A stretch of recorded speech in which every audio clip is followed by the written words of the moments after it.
Okay, and we are live. Welcome one, welcome all, welcome to the greatest darn show of them all. So tonight I have a pretty awesome panel with me, and tonight the topic is going to be about what are our favorite movies. And joining me tonight, I have some really great people. I have Mara Jade. Mara, tell everyone about you and where they can find you, please. Okay, my name is Mara Jade. That's the name of my YouTube channel. You can find videos I have posted up there, saved to playlists. I haven't uploaded any of my own just yet. I need to get a microphone that works with my crappy laptop. So until then, just know that I've embraced my internalized misogyny and I love toxic masculinity. So what type of computer do you have, Mara? A MacBook, an old Okay. MacBook. So. Yeah, no, I have a MacBook.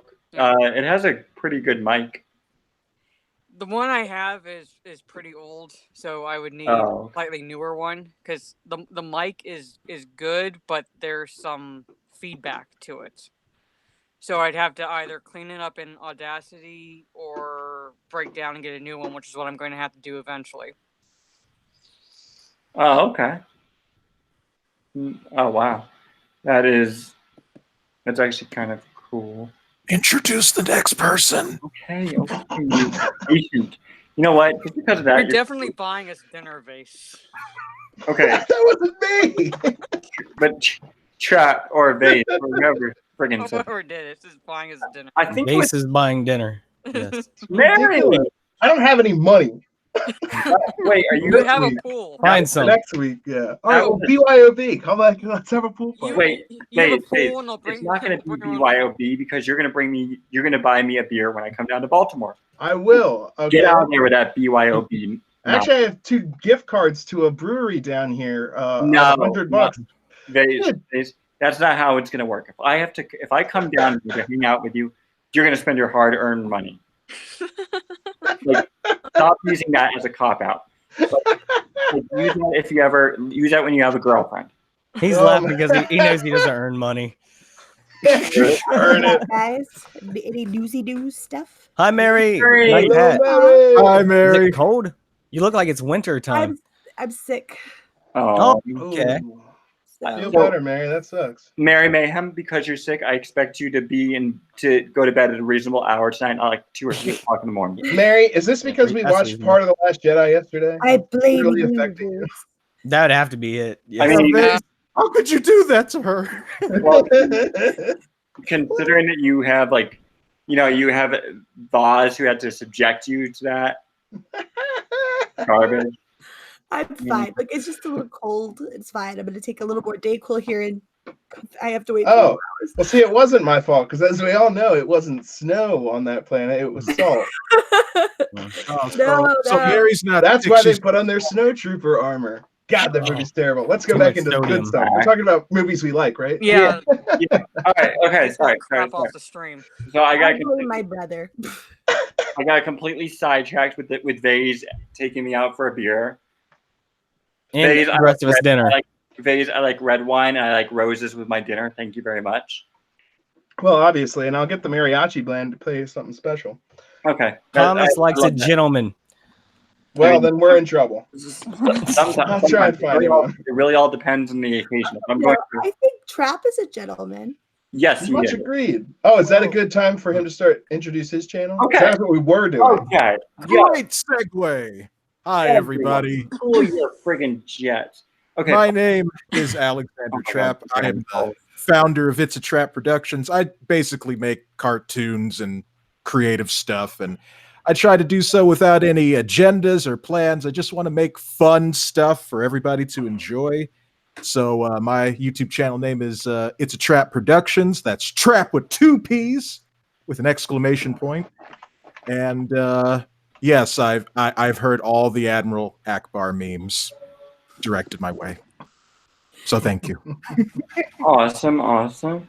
Thank you for that, Mr. It's a Trap. Next up, we have It's a Vase. It's a vase. It's a vase. Who cares? We still love him.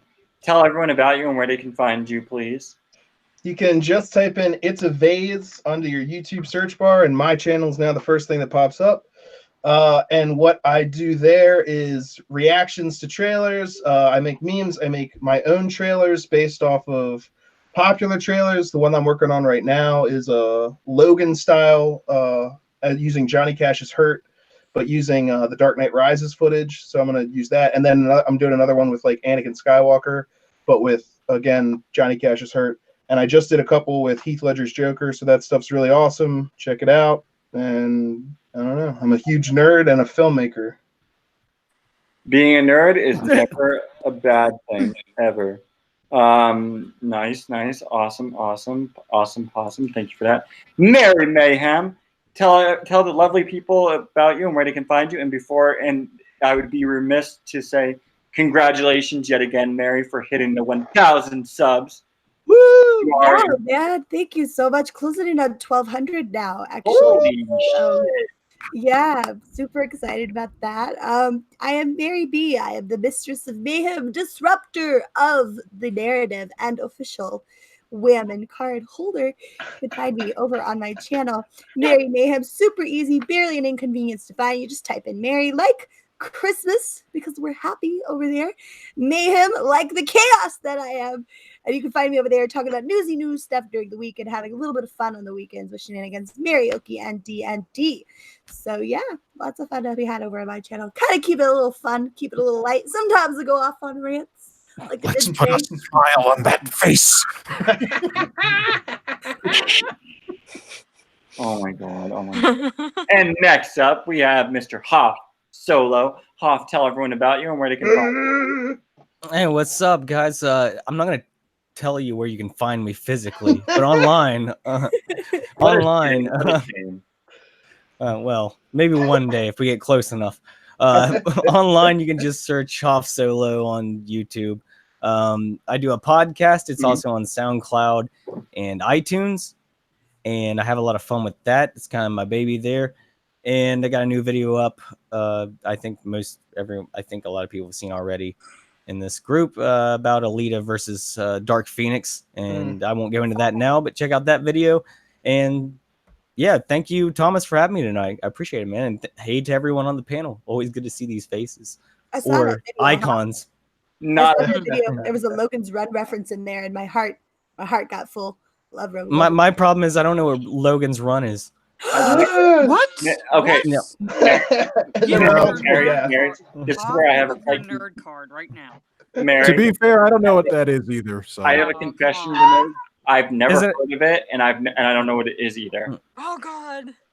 Isn't it like an what are we gonna do old with your sci-fi voice? thing or no? Yes. Yes, it is. Is it like an action film? Is it like a drama film? What? No, It's it's like an old sci-fi. sort of 19 science fiction, but like yeah, it's like 70s. the 70s, right? Yep. It's like the 1970s, and it's basically the story about a guy who everybody has a super short life cycle in that when you hit like 30 something, they kill you. Mhm. So because you hit the end of your life cycle, so you have these I'm like, already things in your hands, and they glow different colors based on where you're at in your life cycle. Yeah. When he decides there's life outside of it, because they say, oh well, you might be renewed, right? Like when they go to Well, kill that's you, what they call it when they kill you. You're being renewed.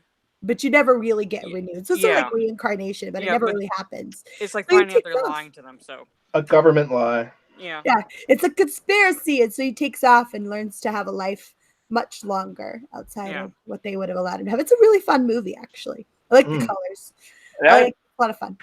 that does. No. I think I've seen that movie. I think I've seen that. I Michael think Oh, I've seen now it. you think It's the you've star. seen it, huh? No, I'm dead serious. I think I've seen that movie. Do you I'm remember- pretty Or sure I've seen that. You might have seen okay. a parody of it on Family Guy because they do a very brief No. one of the earlier. I don't think I finished it though. I think I watched like the first 20 minutes. I was like, F this. It gets Oh. tough. So I'm gonna go watch Justin Timberlake's version. Hoff, I miss your mustache, man. Miss you. Oh yeah, I'm all cut up and clean shaven right now. Yeah, I'm liking it though. you got to have a stylish stash like me. I don't know, it'll Yeah. be back. It'll be back before you know. Hey, look at Does he just it? jumps right in. That was kind of scary. What- Boom, bam. Oh my god! You're too close, man. You're so close. Okay, I have a slight confession. I don't like like your mustache or beard is like it's okay, but your hairstyle is better. Thank you. You're welcome. You're welcome. I'm angling after sort of a Mitch Hedberg top, and then I don't really pay attention to this bottom. Is it bad that I don't know who or what Mitch Hedberg is? Okay, I'm gonna stop you right there. That is terrible, and you need to go watch as much of his stuff as possible. He's a dead stand-up comedian, but he's the king of one-liners. He's the king of short jokes. I have several reaction videos on my channel of me watching him, and there's some of my top watched videos. And Awesome. definitely go check him out. He's amazing. First time I saw Vase, I thought he looked like Mitch Hedberg. I get that all the time. That's what somebody in Cannes said. They were like, "I'm getting a Mitch Hedberg vibe from you," and I was like, "Thank you very much. That's intentional." I'll definitely have to check it out. Here's one of his jokes because they're so short. Okay, he goes, "You know, the best thing about an escalator is it can never actually break down. It can just become stairs." What are you gonna do? Put up a sign? Escalator temporarily stairs. Sorry for the convenience. You're fine. And before I end, so then we also have somebody who came in late, of course. Leave it to Tim. Tim Shellback, TJC, aka Hallmark Channel Jeremy, who I swear has maybe a longer name than. He's on Turtle Time. Yeah, he's in Turtle Time. He's in like Turtle Time now or whatever because we can't see his beautiful face, but whatever, fuck it. Tim, tell everyone about you and where they can find you, please. Am I sensing hatred and oppression? I mean, if you want to think, No, you're not a woman. No, you're probably just used to that. Tim, I'm a turtle. Tim, I think you You want to. guys are being speciesist right now. Yeah, well, Tim, just go ahead and tell everyone about you and where they can find you. God damn it. turtle soup. Yeah, no, turtle soup. Say no. Fun to pet, turtle better to soup. chew. Okay, Tim. Go GDC. find Kermit. Go find Kermit and have frog legs. Okay. But Wow. Shellback. What? Tell everyone Sir, about you and where they can yes, find you, I'm please. sorry. In my room. You know what? Um, Why are you so difficult? He's not wrong. Okay. Tim. I really Good can't. answer. And you're gonna probably yes, Tim. I am okay. In all seriousness, Thank you. I am in my room. But anyway, God. I think what you're asking is where can they find me on YouTube? You can find me on YouTube right here, under the very name that you mentioned, Shellback TJC, aka Hallmark Channel Jeremy. Oh my God. Are you okay? Are you done with your little act? Because I swear to God, What? I swear to God, I don't know who's more difficult sometimes, you or proper Jeremy or somebody else. I am not difficult. Yes, you How were. am I difficult? Yes, you were. Because you're just like. Well, shut proper is on a whole new level of difficult. Sometimes he actually can be really, really good when he wants to be. Because I had him on a stream, and he randomly popped in like on Saturday night. Yeah. And he was like, boo, and I didn't know he was gonna pop in because I thought he was busy working or something. So she said. And then I was like, proper. You do know who was mostly responsible for you eating those 2 ghost peppers? And he was like, you. I was like, yeah. And I took and proper. How does it feel knowing full well that a tank engine made it possible for you to eat 2 ghost peppers, and whatnot? So, anyways, before Tim or Vase gets us more sidetracked, Well, hold on just a second now. That I'm going to take offense to that if you're not careful. Tim, That's us getting sidetracked. I Keep talking, I Thomas. would like to point out something though, that my avatar there. oppression. That's oppression. So, are you gonna become Muting me is oppression. Are you gonna become one of those? Are you gonna become? I just wanted to point out the fact that my avatar and Alexander It's a Trap Productions has the same haircut. Oh, nice. Awesome. All is beautiful. Okay. Although actually I have hair right now, so I'm not I'm not being perfectly honest with everyone. I'm sorry. It's okay. Damn it! Well, that picture, that It's okay. I mean, you don't have to like be 100% honest. Like maybe 90, 95%. Okay. I tried to be. Okay. Nice. So before we get more distracted from Tim or whoever, so the topic of tonight is what is our favorite movie, or what is our favorite movie, and like number 1 and 2 favorite movies of all time. And then I think because I saw. Should we take Star Wars off the table? I was gonna say, can we take Star Wars and Lord of the Rings off the table? Because I Sure. would say Those are obvious. Yeah, sure, yes. And then also, and Mary Mayhem gave me this brilliant, beyond brilliant idea, because I noticed that when she was doing her 1,000 subs celebration stream, she was going down the panel and asking everyone what their favorite YouTube moment was, or is, and that like.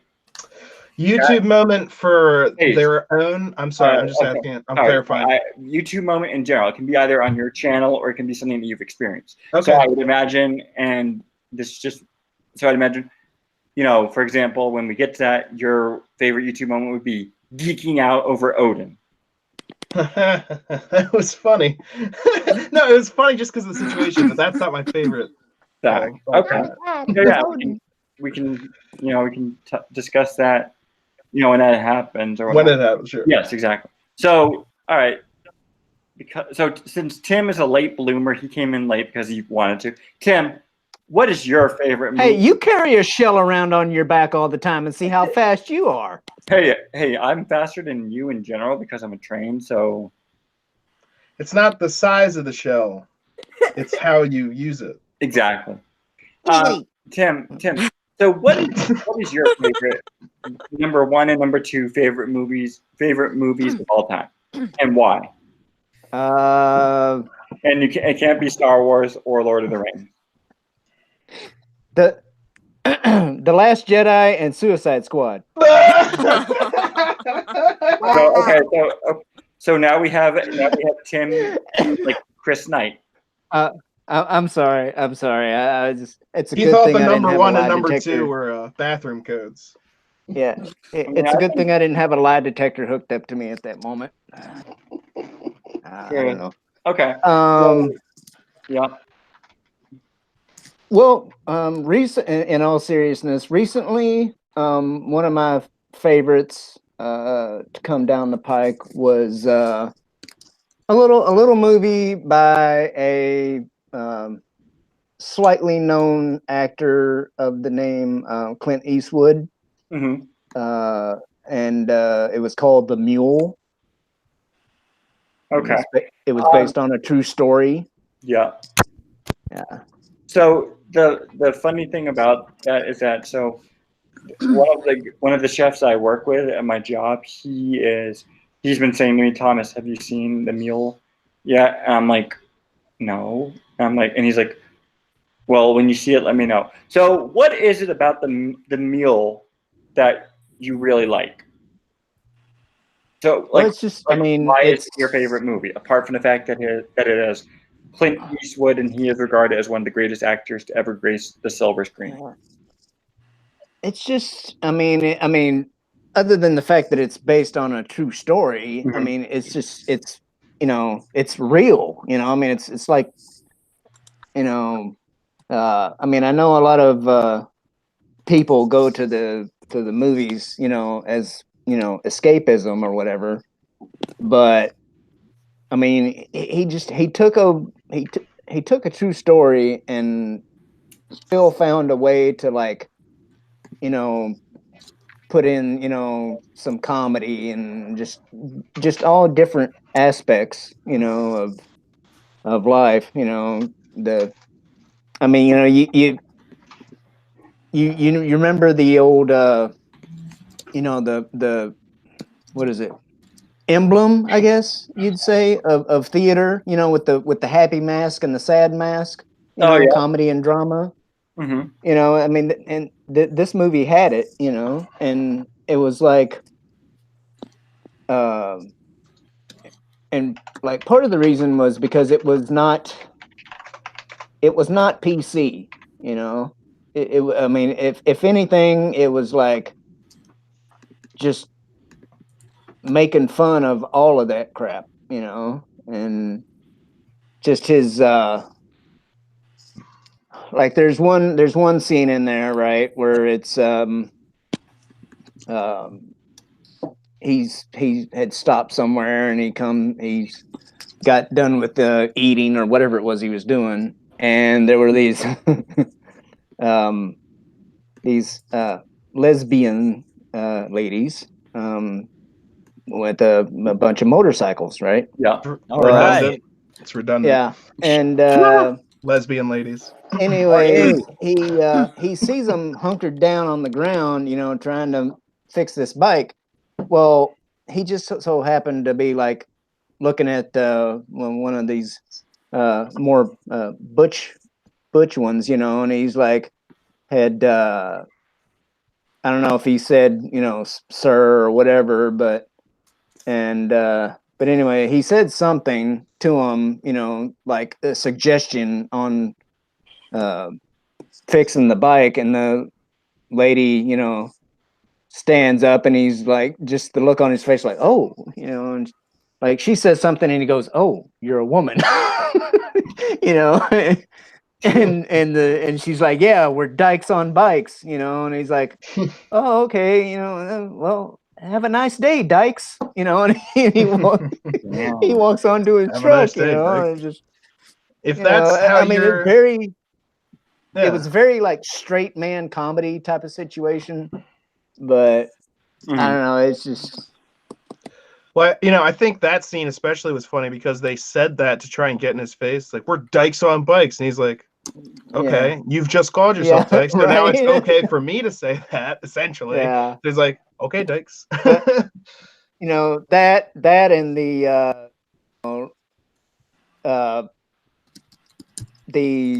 I don't know what I'd call it, but you know, when he would joke around with his the Mexicans that worked on his little flower farm or whatever it was that he had, you know, it's just, I don't know, it's just all those little things that, you know, would make a freaking modern day SJW freaking, you know, wreathe their ass off, you know. Yeah.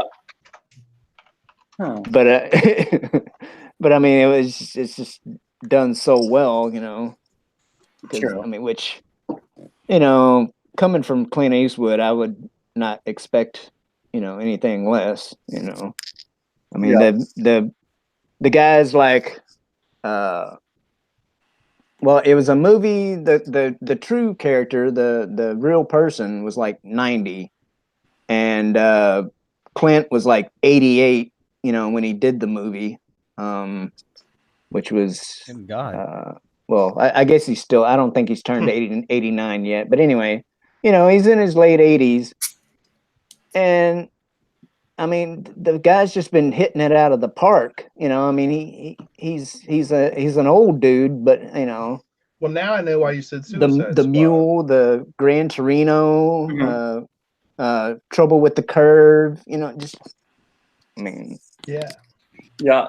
No, I mean, I've never seen the Mule, but I do want to see it. I do like.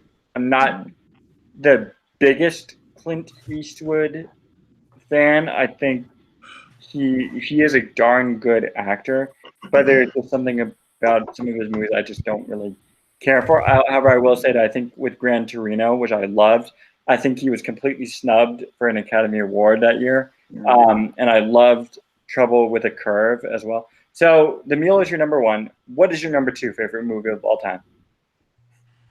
Or favorite movie? oh, I don't know if I'd say of all time. I mean, that's hard to narrow down. I mean, Okay, fine. I'm one of those people that, you know, I don't know if I'd say one particular movie as a favorite. What pops into your head right now when I ask you, what do you want to watch? But if I did, those choices have already been taken off the table. Right on, brother. So anyway, as you can see by my avatar, you know. Anyway, Mhm. Franklin is a very good movie. No, I'm just kidding.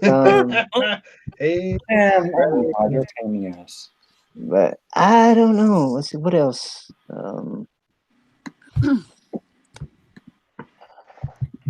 Well, it's not a movie. But what just popped into my head is Band of Brothers. Okay. that's good. Yeah, that's Yeah. solid. That's pretty good, yeah.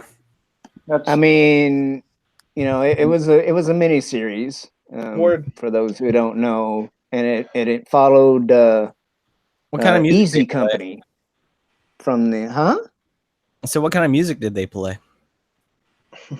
Did who play? The Band of Brothers. Uh, Doobie Brothers, the Allman Brothers. they I liked it. they I'm they sorry, played I know what it Shoot is. the Nazi. Oh, that's a good tune. That's an old polka Yeah. song. Lots of percussion. Yeah. Good light show. They were polka-ing holes in Nazis with their bullets. oh nice. Okay. Accordion But- to them. But no, Band of Brothers is awesome. That's fine. I'll take Band of Brothers. It's kind of like almost like a I- TV movie. Yeah, and also the Pacific, which Mhm. that was the that was good. kind of the follow-up. I didn't like the Pacific as much as Band of Brothers. Not as much as I thought I was going Yeah, to. well, yeah, it was. Well, they did the Pacific. Did you guys see off of, Generation like- Kill? Yes, I did. That was good.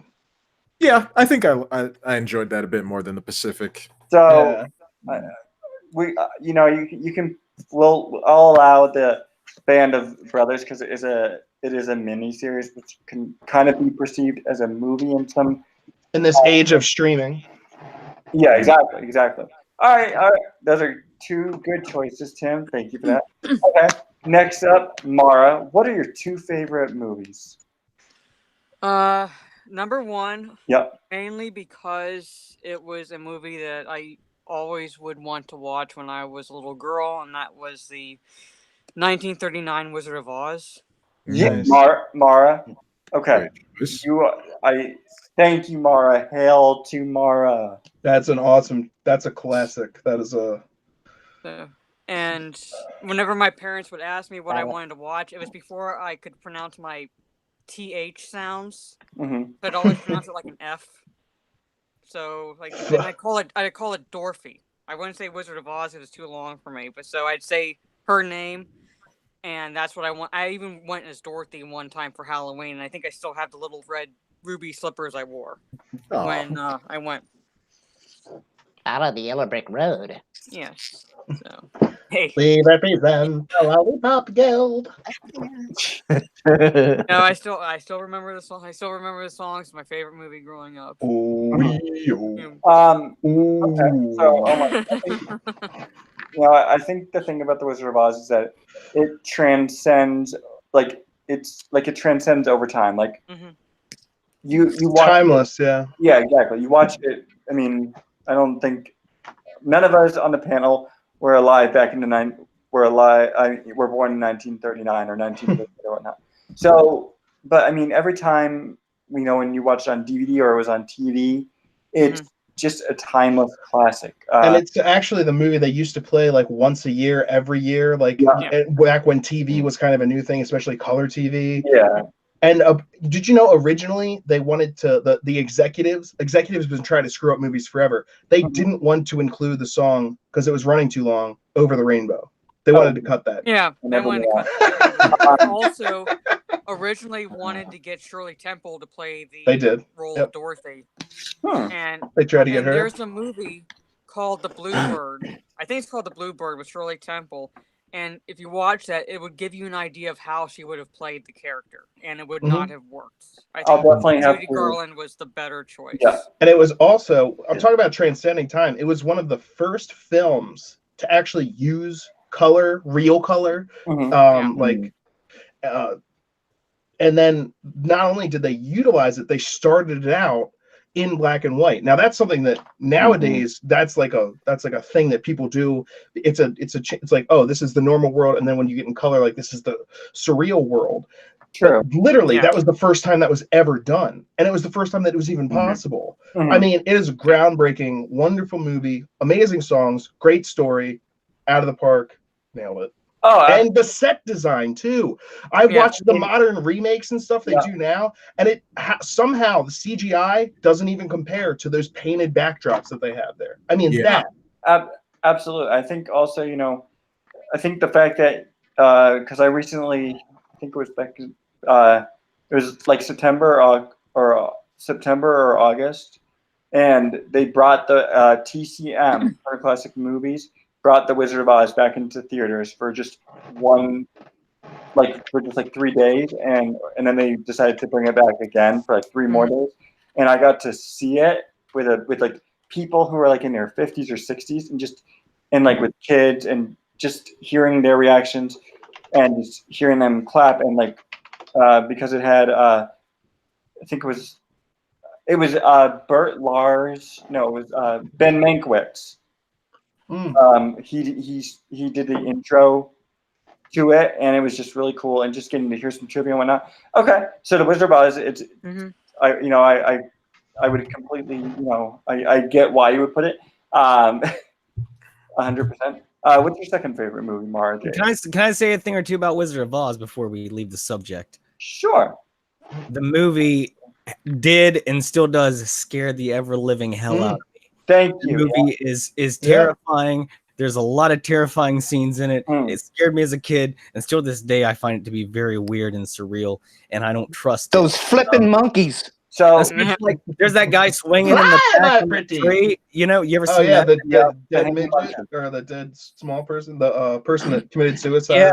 Yeah, just all the stuff, all the myths that revolve around it. Just something made by the occult. I don't Playing know. Dark Side of the It's a good Moon movie, backwards while you watch but it it. scares me. Yes, actually, I did that. Yeah, not backwards, forwards. Not I remember backwards, that. I remember that story. pretty but crazy. I think I know what you see in the background because my brother got me the Blu-ray copy of it, and everything is a lot clearer in the background. And there's a bird in the background of that scene. I wouldn't be surprised if they did some. So Why I'm was there a saying bird I on know what set? scene you're talking about. So I'm saying that's what you see clearly. So unless they change something to make cut that part out. Yeah. I imagine they would. And we know that people like to do that. People would rather cover up the mistakes than, admit to them, cop to them, especially as far as Hollywood's concerned. So, and Star second, Wars special editions. Those are ridiculous. Don't even get me started. Yeah. So as far as second, Yeah.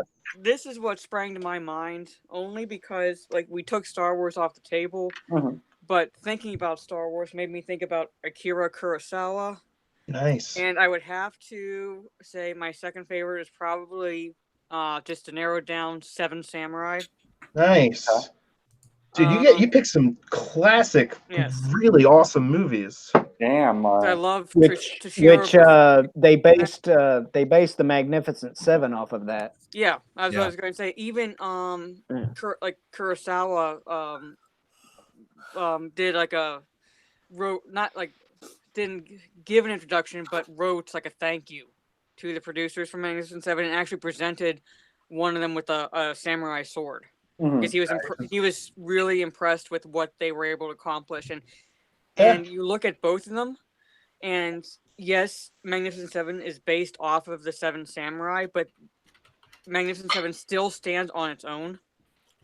So you wouldn't necessarily have to see Seven Samurai to understand Magnificent Seven, but they both. Oh yeah, no. So, but the original, I haven't seen the remake of Magnificent Seven. I've seen the original, and I'm kind of sticking with that. So yeah.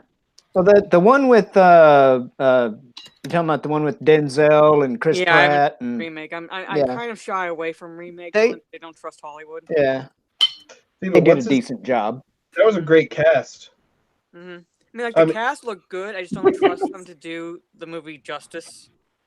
When you especially take a classic movie like Magnificent Seven and try to update it, sometimes it doesn't work. I like the TV series they did with freaking Ron Perlman and oh yeah, all those guys. I forgot about that until just now. God, that was a great series.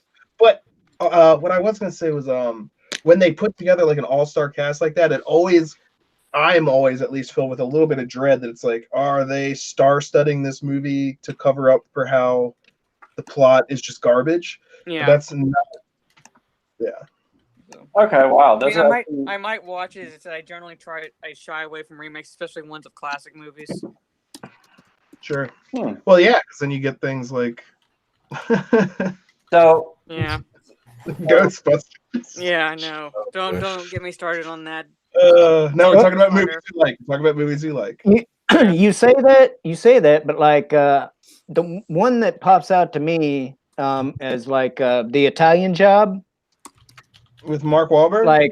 Like as far as Edward just sitting there and watching it, I'll take the Mark Wahlberg version over the original one. Yeah. so Now I want to go rewatch that. God. so before I get to the next person, just because Mary's like kind of like really like hungry. Mary, this tastes so good. You're an asshole. Well, I guess that's a good thing sometimes. But yeah. So okay, awesome. Those are really good choices. I've never seen Seven Samurai, but I do want to see it. It's subtitled and it's kind of long. It's 2 parts, but it's worth the watch. Definitely. Kurosawa's a genius. Hmm. Oh, I must say that Mary is the cutest Q-tip I've ever seen. Well, thank you. I was when she did her introduction and you could hear how she was congested. I was like, that's adorable but sad. No, I don't. She just reminds me of a Q-tip with that The hat. hat with that beanie thing she's wearing I'm right now. cold. I don't feel good. aw. Yeah, I know. I heard. Oh, so Well, you weren't feeling good physically. He wanted to insult your appearance, so you didn't feel good emotionally as well. We're trying to create a balance. That was not my intent at all. yeah, sure. Speaking of Q-tips, I found out it's way better to pick your nose with Q-tips instead of your finger recently. So I've been doing that. Oh. Thank you for that PSA, Hoff. There you go. Not That's with the a little boogers I tip. have. Try it out. Try it out. Try it out. I think I have a Q-tip here somewhere. Try it out. Hold on, I'll be right back. I'm gonna go get a Q-tip and give this a go. Don't be sending me private messages. Boogers saying I have, thanks, I'd have Bob. to clean out. I have a Cotton Q-tip too. lodged Wait, I in my do have a Q-tip. I brain. got a Q-tip right here. Okay, I hold on. went I too got a deep. Q-tip. Oh God. I got a Q-tip. Okay, we ready for this? I'm totally gonna do this. I'm gonna make a Okay. damn fool of myself. You ready? Let's get it. Oh my god. Don't go too far up there. Just right around the outside. That's one journey I could never go on. It actually tickles. That's the best part. That's the best part. The tickle. Are you just making this up, huh? Where are you getting this information from? This is like trusting a I meme know. for your I know a news. Q-tip This is is a good life way to clean out experience. baby snot. All right. So This is recommended by 0 doctors, but 1 out of 1 Hoff solos. Dr. Hoff. Oh my God, Mary. Oh my God. The cringe. Uh, Oh my God. See Did how you far to enjoy it? go. oh, your See how far to God. go. And it's much more sanitary, Oh my It's God. way more sanitary than your finger. Taking your finger Oh my off. God. Yeah. You know what? I'm gonna spend the rest of the stream just like this. Knowing you, oh my God. Oh my Dreams do come true. If you weren't congested enough, Barry Bayham. God. Dude, that's So- that's okay. whatever account I'm gonna have to create. Barry Bayham. Oh, Very God. damn. All right. So, Mary Mayhem with a cold. Very damn. so Mary, who brings mayhem. What are your 2 favorite movies? Me? Yes, you. No, Barry. The big Yeah. No, the other Mary. upper nose, Mary Magdalene. like a walrus or something. Okay, Yeah. so I would say okay, so if we're leaving Star Wars. Okay, I can't leave that. Star Wars and Lord of the Rings is not allowed. I would say probably my next favorite movie of all time is Beauty and the Beast, the original animated movie. Mm. by Disney, obviously, mainly because I guess it was I grew on it. I grew up on it. I can't think. And Belle was sort of this epitome of what it meant to be both strong and capable, but also very kind. And I think kindness was the biggest thing that drew me to her, was that she had this ability to see into your heart, right? To know when there was value, when there was goodness there. And it wasn't easy. That kind of compassion isn't easy, right? No, it's like Luke with Vader. Oh no, it's not easy. Everyone else tells you this is a monster, and you wonderful. I think it's a strength. I think it's a real strength to be able to look into someone who's hurting and see, and is therefore acting out in a way that maybe is not right, and even somewhat, hurtful itself, right? To see past it and to be able to recognize when it's a soul that just needs some love and some compassion and some empathy. And I think that it's obviously been twisted in today's narrative, right? It's being used as a weapon as opposed to a way to kind of really be there for people. Yes, I see your baby. I know she is my dog. But I think at the same time, if done correctly, if done properly and appropriately, that you have this sort of ability to connect with people. But without being a doormat. She was never a doormat. She didn't let him walk over her, right? Like, she stood up for herself when she needed to. And it was this balancing act that was done masterfully. And I felt like it was something to model myself after, and to try to aspire to be, as a person who was both capable and competent, a person who was full of compassion and empathy, but never allowed themselves to be walked over or mistreated either. She did what every move she made was a move of love, right? And that's powerful. There's a lot of power there in that. And then I would say after that, it's a really hard choice. I'm gonna go with Spirited Away, even though that's a good choice. I've never seen it. Wait, before we move on from Beauty and the Beast, can I ask Mary real fast?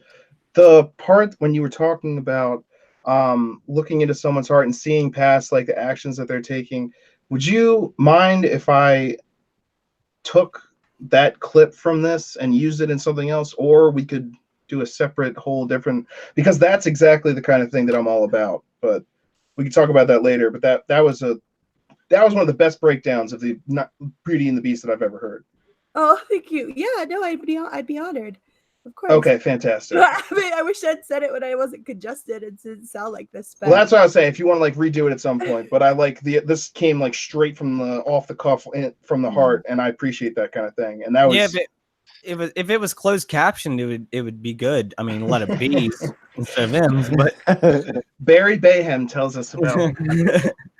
No, that was awesome, Mary. Yeah, no, it was. I now, unless anyone else has any other questions about Beauty and the Beast, you can talk about Spirited Away, because that's another great movie, and I don't want to stop you from talking. Angela Lansbury as the teapot. Awesome.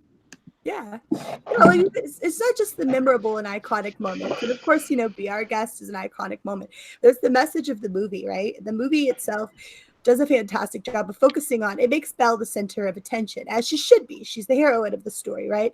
And even if you take away the whole "I want adventure in the great wide somewhere," that it may have been what she was longing for, but she was willing to set aside sort of her desire and longing for this big, grand, beautiful life for her father, right? She sacrificed that for him. And that's the most sincere form of love that there is when you put everything that you want for yourself aside for someone else. And people tend to mistake that. They misunderstand. They think she set it aside for the beast. No, she didn't do that for the beast. She did that for her father. She set aside for her father. That's the real kind of love. And I think Mulan models it as well. Yeah, models beautifully as well. And Mary, have you seen the live action? Until it's uploaded, okay. What? Have you seen the live action version of Beauty and the Beast? Of course I have. Yeah. Did you say travesty? Let's not done a comparison between the two, or have you ever? I want to see just a video of like your straight up review of original Beauty and the Beast and this, or a combination of where you compare the two. Because I will say is that if Mary decides to do that, I won't downvote it. I'll just say in the comments, Mary, I agree with your I like your opinion is great, but I do actually really I like the live action a lot. I don't like Emma Watson. I think the singing is garbage, but there are some aspects I do like. I haven't seen the live action one. Me neither. So look, everyone's entitled to their own opinion, Thomas. I haven't seen either. I'm not going to ridicule you for liking what you like. You're allowed to do that. I'm not going to get into the live action one because I could sit here and rant on it for forever. To be honest with you, I'm just tired. And we're talking about movies that we like. So, yes, and we're rather Favorite movies. So Yes. I'm really interested to hear why you would say. I think you said Spirited Away. Spirited Away. Oh, it's yes. Okay, so phenomenal movie, phenomenal director. I've it's never. a tie actually for me, but I'm going to go with Spirited Away because you asked us to pick two. So I would normally say it's a very close tie, like between yes, sweetheart. Sorry, she's my dog. It's a tie between Spirited Away and Gone with the Wind for me. Oh yeah. But I think because I'm a woman and I'm fickle and I'll fiddle with stuff from day to day. And tomorrow it'll be Gone with the Wind that I would rather talk about at length. But for right now, I'm feeling more Spirited Away in a mood. So Holy crap. I'll say Spirited Away is probably one of the most bizarre journeys you could take. It's like Alice in Wonderland on more LSD if you could, right? Like it's the story of a little girl, and this little girl she's quite sad and pathetic. She's detestable actually quite a bit in the beginning. I wasn't even sure if I would like her, and I wasn't sure how Hayao Miyazaki was going to make me like this little girl because she was annoying to me. It's a good character arc. Yeah, and her character arc is beautiful.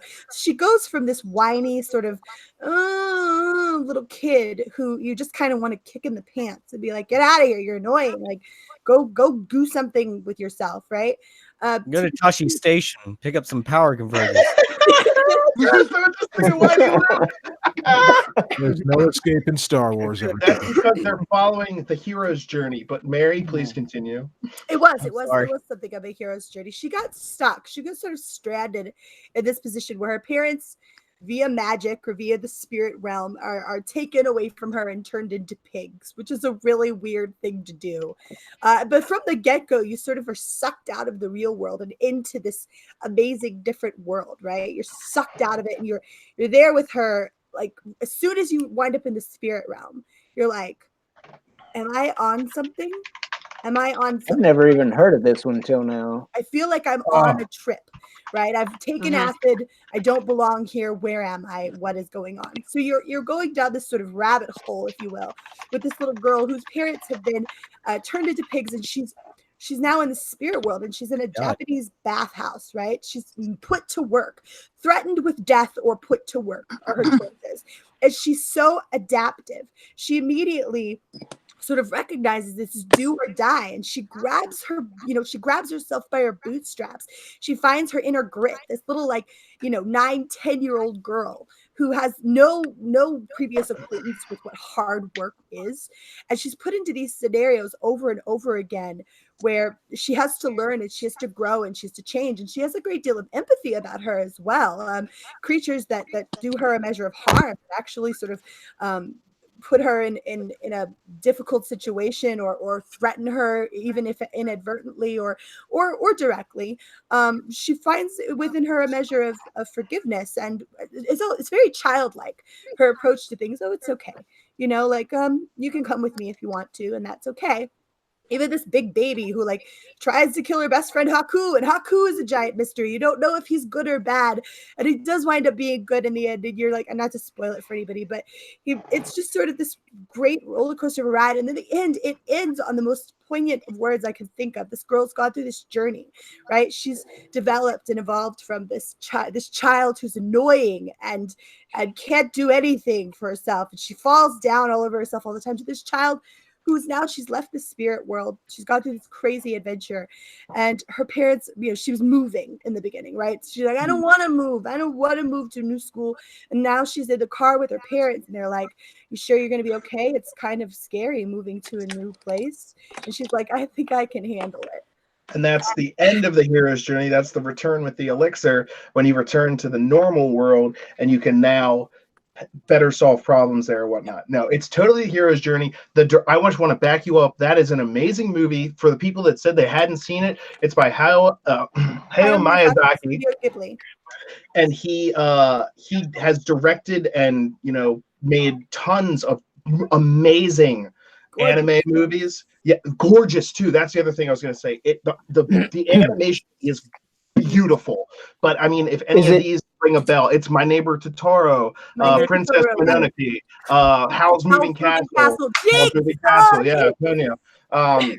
So and is it dubbed, or do you have to read subtitles? All of this was taken by Disney. Okay, so Disney had a deal with Studio Ghibli where they took all of these beautiful, amazing films, right?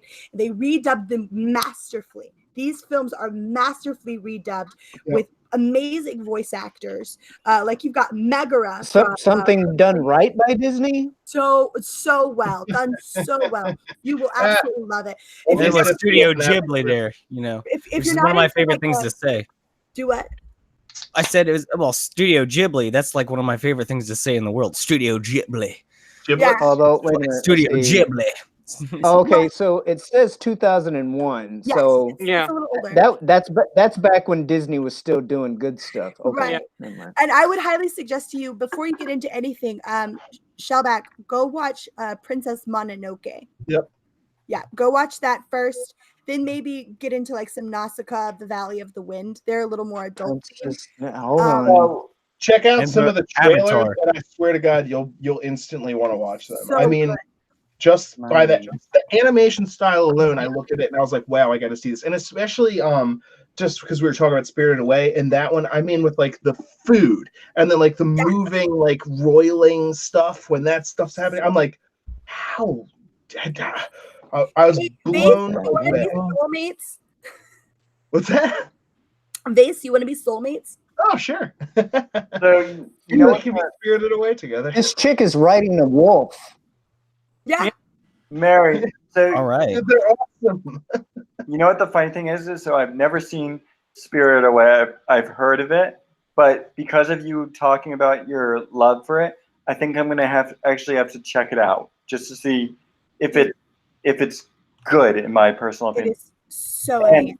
keep in mind, this is coming from the guy who loves Pokemon and Yu-Gi-Oh and hates Dragon Ball Z. Completely hate it. The story manages to be both a small story and an epic story simultaneously. And I don't really know how Hayao Miyazaki pulls that off, but he does it on a regular Character-driven. basis. He does Character-driven. It's very character driven. You're absolutely right. It's these sort of small, tight knit little circles that go on these grand adventures, right? And it doesn't. I don't know how he does it. And so some things like Ponyo is a really super kid friendly story, but he freaking goes across the spectrum. He goes from like super child friendly, just very sort of very children-y friendly, like My Neighbor Totoro is very, very child friendly. It's just sort of a really small story. Then he could go to these grand sweeping epics, right? With things like Princess Mononoke and Howl's Moving Castle. The Valley of the Wind. There's such amazing stories. And I mean, like, and if you want to have a really good cry, go watch Grave of the Fireflies. Good Lord. That movie will rip you apart inside. Mm-hmm. And Mary, when you were saying you're not sure how he does it, I think it's really a combination. This is just part of it, but it's a huge combination of the intense character-driven stories. Like, this is our main character, and there's a main focus on that, a huge focus on that. And the development, there is major character development, which is important for anything. But also, the other side of that is that the environments that they're putting to are fantastical and insane and different from where they started off, because that, again, is the hero's journey, which is based on myth, which is basic human storytelling, which is going out into the unknown and then learning something from that experience and bringing that back to the area that you're familiar with, and then becoming a stronger person. He takes some of his real life experiences and he turns them into, he like alters them and turns them into cinematic experiences. Like part of what one of these things I found out in a documentary on Studio Ghibli was that, you know, that scene in the bathhouse where they've got the river spirit that comes in, and he's at first he's like a stink spirit and nobody knows what he is. He smells disgusting. You can literally smell it through the screen. It's so putrid looking, and everybody's like shivering, like, "Ooh!" Like it looks so horrifying. They get in there, they clean up the spirit, they give him a bath, they get all this garbage and gunk out of him, and they do this beautiful job. And he's like, well done. And he gives her a gift from the spirits. Turns out that this is all based on a river that he and some friends cleaned up when he was a kid. There was this river that was polluted and had junk all in it, and it was a terrible place, and he couldn't go fishing there where there were no fish. They went, they cleaned it up, they come back, the fish came back. It was a beautiful life lesson that he altered and added into the story. And I think that that's gorgeous that he was able to do that, make it fit the narrative, and still tell a story that's, you know, moving and beautiful and has a good life lesson to it. I'll definitely have to check out So, like, but all of those. by the looks of it, I need to look up Miyazaki and just watch a bunch of his stuff. Binge it. Yeah, it's so good. Animated or no, even if you're not into animated movies, his work is worth watching. Agreed. Seconded. Okay. Wow. Fist bump, face. Fist bump. Aw. All right. So Hey, so hey, Thomas, can I interject just real fast? I have to get up at 5, so I gotta turn in. okay. Gotta get up before work. Hi, Mara. Mara. Mara, I think. You had wonderful, absolutely great choices. You said, Yeah. you said Kurosawa and Judy Garland's Wizard of Oz. Yeah. Mhm. Classics, amazing and Yeah. influential on the rest of film history. My choices are gonna look like crap compared to all you guys, which is crazy because I'm like in film school. Well, see, So like, that's amazing. and You that's never know. The what night I is wanted still to say young. earlier, and that's what actually makes movies classics. It doesn't matter what decade they were filmed in. It's can you watch it when you're a kid and still watch it now when you're an adult? Does it transcend like Is it that time timeless? span? Yes. Mhm. That's a great point. Timelessness. Yeah. So, That's true. but Yep. Thank you for coming, Mara. You're always welcome. If you want to tell people again about you and where they can find you, and if you have anything upcoming, you can do that. But you don't have to if you don't want to. If you want to, you can just tell the chat to go fuck themselves. I don't know. We love you, Mara. yeah. No, I didn't say. Do the latter. Mara, it's like, oh my god. Well, I don't have anything personal upcoming just yet on my YouTube channel because it's really just finding the time Mm. and having the energy with Preach. my new work schedule. But you can find my channel is Mara Jade. I've embraced my internalized misogyny and I gravitate towards toxic masculinity. Yeah. This week I will be.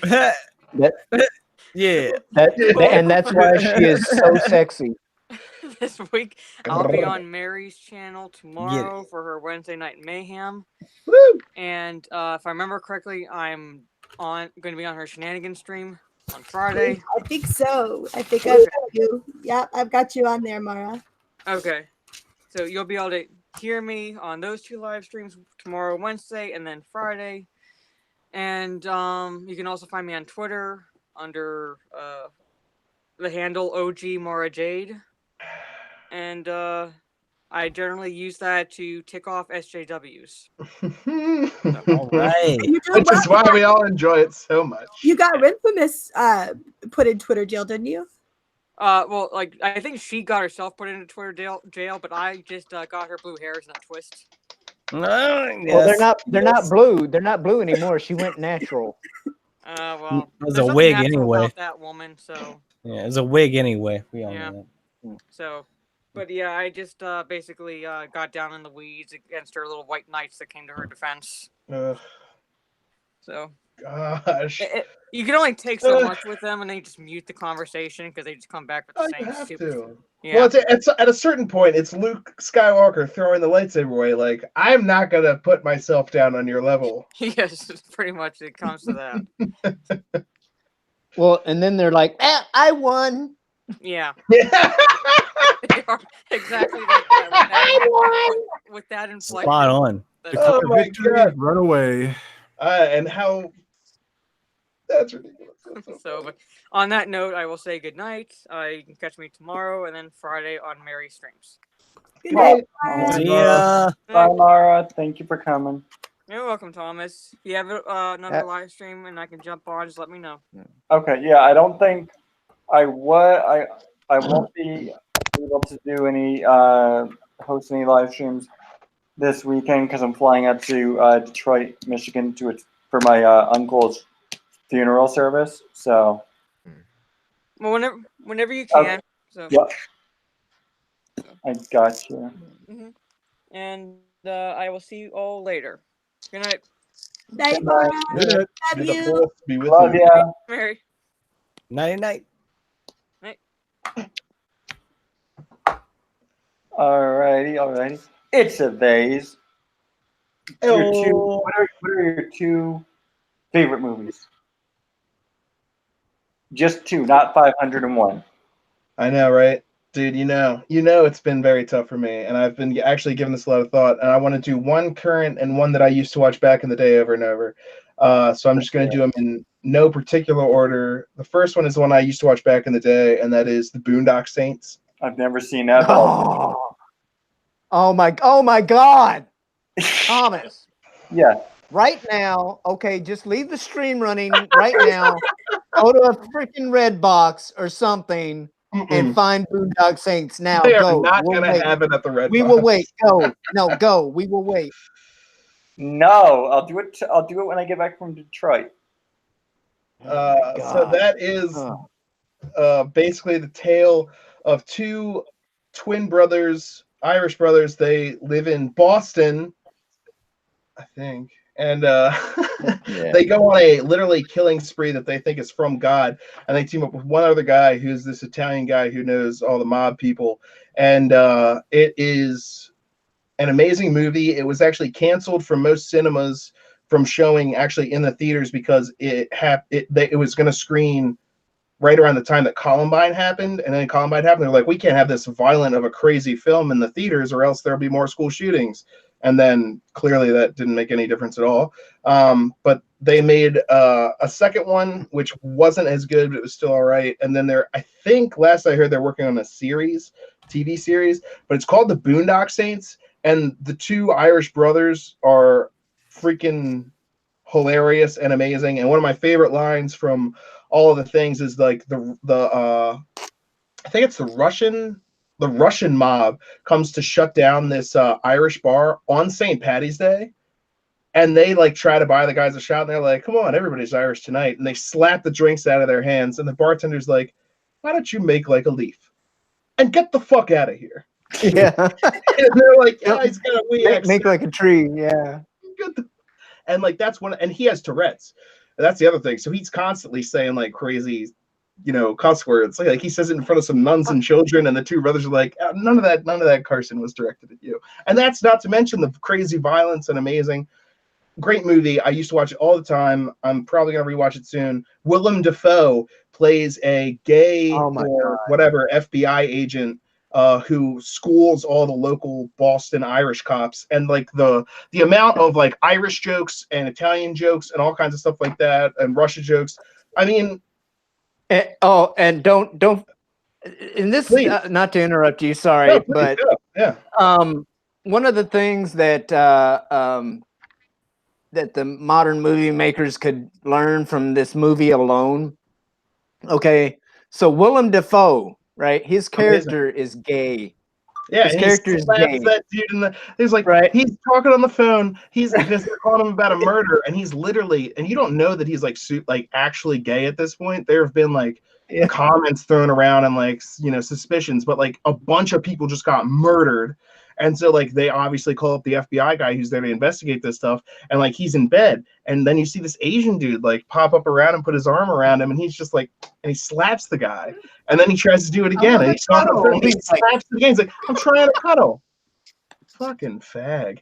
And then he's like, literally, he's at the bar another time, a gay bar, and there are people dancing, and he's drunk as hell because like this case is blowing his mind and he can't get a handle on it. And he's freaking out, but he's just taking shots at the bar, and he's like, he says another one, and the bartender's like, I think you might have had enough, and he goes, pour the drink, you fairy fuck. And then the guy's like, pours it, and he goes, smell you. And then later, one of the last scenes in the movie, he dresses up like a woman to infiltrate this freaking mob house where they're holding the people. I don't want to ruin the movie if you haven't seen it, but like, go see it. See it. It's awesome. You can't spoil. Well, I mean, technically you can spoil it, but at the same time, somebody could tell you the whole movie from beginning to end, right? And you would still want to go see it for yourself. While the wicked stand confounded, I stand triumphant with the saints around. Like they go to like the IRA to get the their guns and stuff after they originally just kill off these monsters who tried to kill them on that St. Patty's Day. Then they buys a bunch of guns, and it's great. The second movie, when they go back to that same guy and they're like, dude, after you guys did what you did, business started popping off. You guys can have whatever you want. And then this Mexican guy that they're teaming up with tries to get these like Mexican gold-plated guns, and he's like, yeah, this is what I'm gonna get. It's like, oh, I didn't know you were gay. And then he's like, what the hell? And then he's like, he turns to the weapons dealer and he's like, do these make me look gay? And the guy goes, they look like you might have seen one up close. So what is your second favorite movie that you in recent times, there's so many to choose from, but I have to go with Logan. Okay. Because it was an amazing R-rated movie. I would love to say Deadpool, but for all the things that Deadpool got right, Logan got so many more things right, and it showed that a serious, hard-hitting R-rated superhero movie is possible, and that the people that grew up on these comics and these shows and stuff like that do turn into adults, and there are stories that need to be told for adults, and that they can amazing, award-winning, fantastic stuff. Not to mention the cinematographer who worked on that is John Matheson. He's the same guy that was the cinematographer for Gladiator and for Detective Pikachu and for Kingdom of Heaven and a bunch of other stuff. And the color theory in that movie is mind-blowingly awesome. And if I can find a way to get my video unblocked, I will be putting up a video on my color theory in the movie Logan. It is amazing. All of the bad guys wear black. All of the good guys usually wear kind of like white. But Logan. What are you saying? Yeah. Basic color theory. Get over it. And and the kids though. That's the difference though. The good guys and the bad guys, they're separate from the actual good guys, which are the kids. That's why it's black and white with them. That's off the color scale. But the kids, the children, are always in chroma or color, red, blue, whatever, actual color. The good guys, white. The bad guys, black. The people that are actually heroes, color. And that's why when Wolverine gets wounded and actually starts fighting, he bleeds and shows up with color. I swear. Go look at it. I mean, I'll have to find a way to put that video out. But the color theory in that is awesome. That Logan and Deadpool 2 are the two that I haven't gotten around to yet. Oh, go see them. Can I get everyone to do a Patrick Stewart impression of Professor X saying Logan? Logan. Logan. Logan. Logan. Logan. Logan. I don't really do male voices very well. Do it. Logan. F you, Logan. Tea, Earl Grey, hot. Tea, Earl Grey, hot. Captain's log, stardate 47249.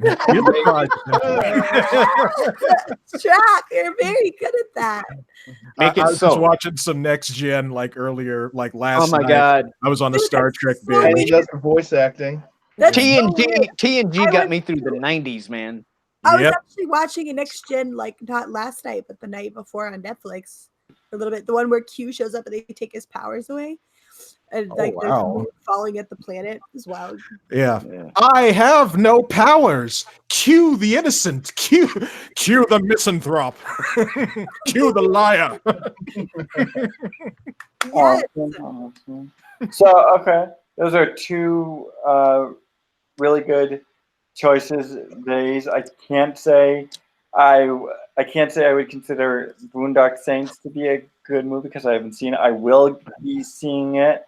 Once you see it, And I'll tell you, that's the reason. The reason I said that. So I'm glad you took Star Wars off the table, and I'm glad you took Lord of the Rings off the table. Because literally, while I was in Cannes, where there were movies playing nonstop and things were happening nonstop and everything's like going on entirely, there were times when I'd get off of my internship and just go back to my place and either watch Lord of the Rings or Star Wars. And I'm not kidding. Oh, I believe hey, it. Vase, makes me feel refresh right my about it. memory. I need you to refresh my memory. Did they bring in Billy Connolly in the first one, or was that the Yep. second He was one? in the He first was one. definitely in the first one, yeah. Billy Connolly. Okay. Yeah, no, they're amazing. He was the ghost, El Duce. Yeah. Nice. No, it's amazing. There was a firefight. Yeah. Watch the movie. Thomas, on the You have this stream, if nothing else, has gotten you some excellent suggestions of movies to watch. Oh, dude. absolutely. I don't. That would be an excellent. That would be an excellent watch party. Freaking Oh, Boone hell Saints watch yeah. party. I'd be down to do that. If people want to set that up, I'm down for that. But let's move on to the next person in the meantime. But don't So, Hawk Solo, sleep on that. what are your two favorite movies? Right here, right on this cup, Terminator Salvation, best movie ever made. Wait, hands is that the down. one with Christian Bale? Yes, best movie ever made. Actually, Okay. I'm sorry. I'm joking. I'm I was joking. about to say, I didn't know if you were joking because I have a serious- someone on my channel, I just did a reaction to I the do new like this trailer, movie. I do Oh, like And they this. said, check that movie out because I said I hadn't seen a bunch of the Terminator movies, but they were like, look, a bunch of these movies suck, but check out Terminator Salvation. It's some people love it, some people hate it. It's I hate it. Say that about The Last Jedi. Look I at this hate it. cup. Look at this cup, though. I hate Look at it. that. Nice It's cup. three- it's Big cup. 3D. It's a great cup. Stick from I 7-Eleven. like it all right. I was about to say, I think I saw a 7-Eleven logo on there. Yeah, it's from 7-Eleven. I actually didn't buy it. A friend got it for me. Had Okay, a straw so coming he's out of being it. paid off by 7-Eleven. Now we got You still. Solo. Yeah, from Yeah. a movie that's 12 years old or whatever. We found you out. Found the shill. 7-Eleven. Copyright. You got me. You got me. I hate it, but I will say I also hate I think a movie that I think both Stig and Chris Knight love. I hate the Blade Runner and Blade Runner 2049, but that's just me. So What? You hate both of them? The first Blade Runner was awesome. I just I haven't seen the new one. they're just not my type of thing, but that's okay. Do Oh androids Oh my god, dream of Daryl a- Hannah. So I saw 2049. It was a lot of it could have been an hour and a half movie if like a lot of the scenes weren't just drawn out for forever. that's true. Just like so a guy laying on stairs in the snow for like 10 minutes. Like, all right, got it. That's true. So what are your two movies? Number one, Back to the Future.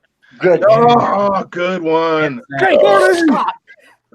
Back to the Future. I can like recite that movie word for word. How many gigawatts?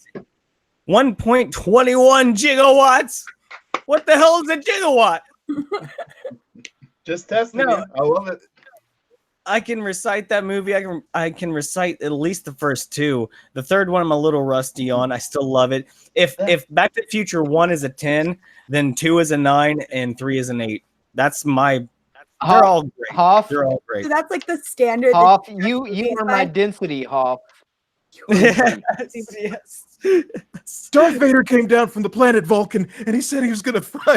Darn it, I can't remember that. What is that playing in the He's gonna fry background? my brain. Yeah. It was the coolest thing when I was a He's gonna kid. melt Like my brain.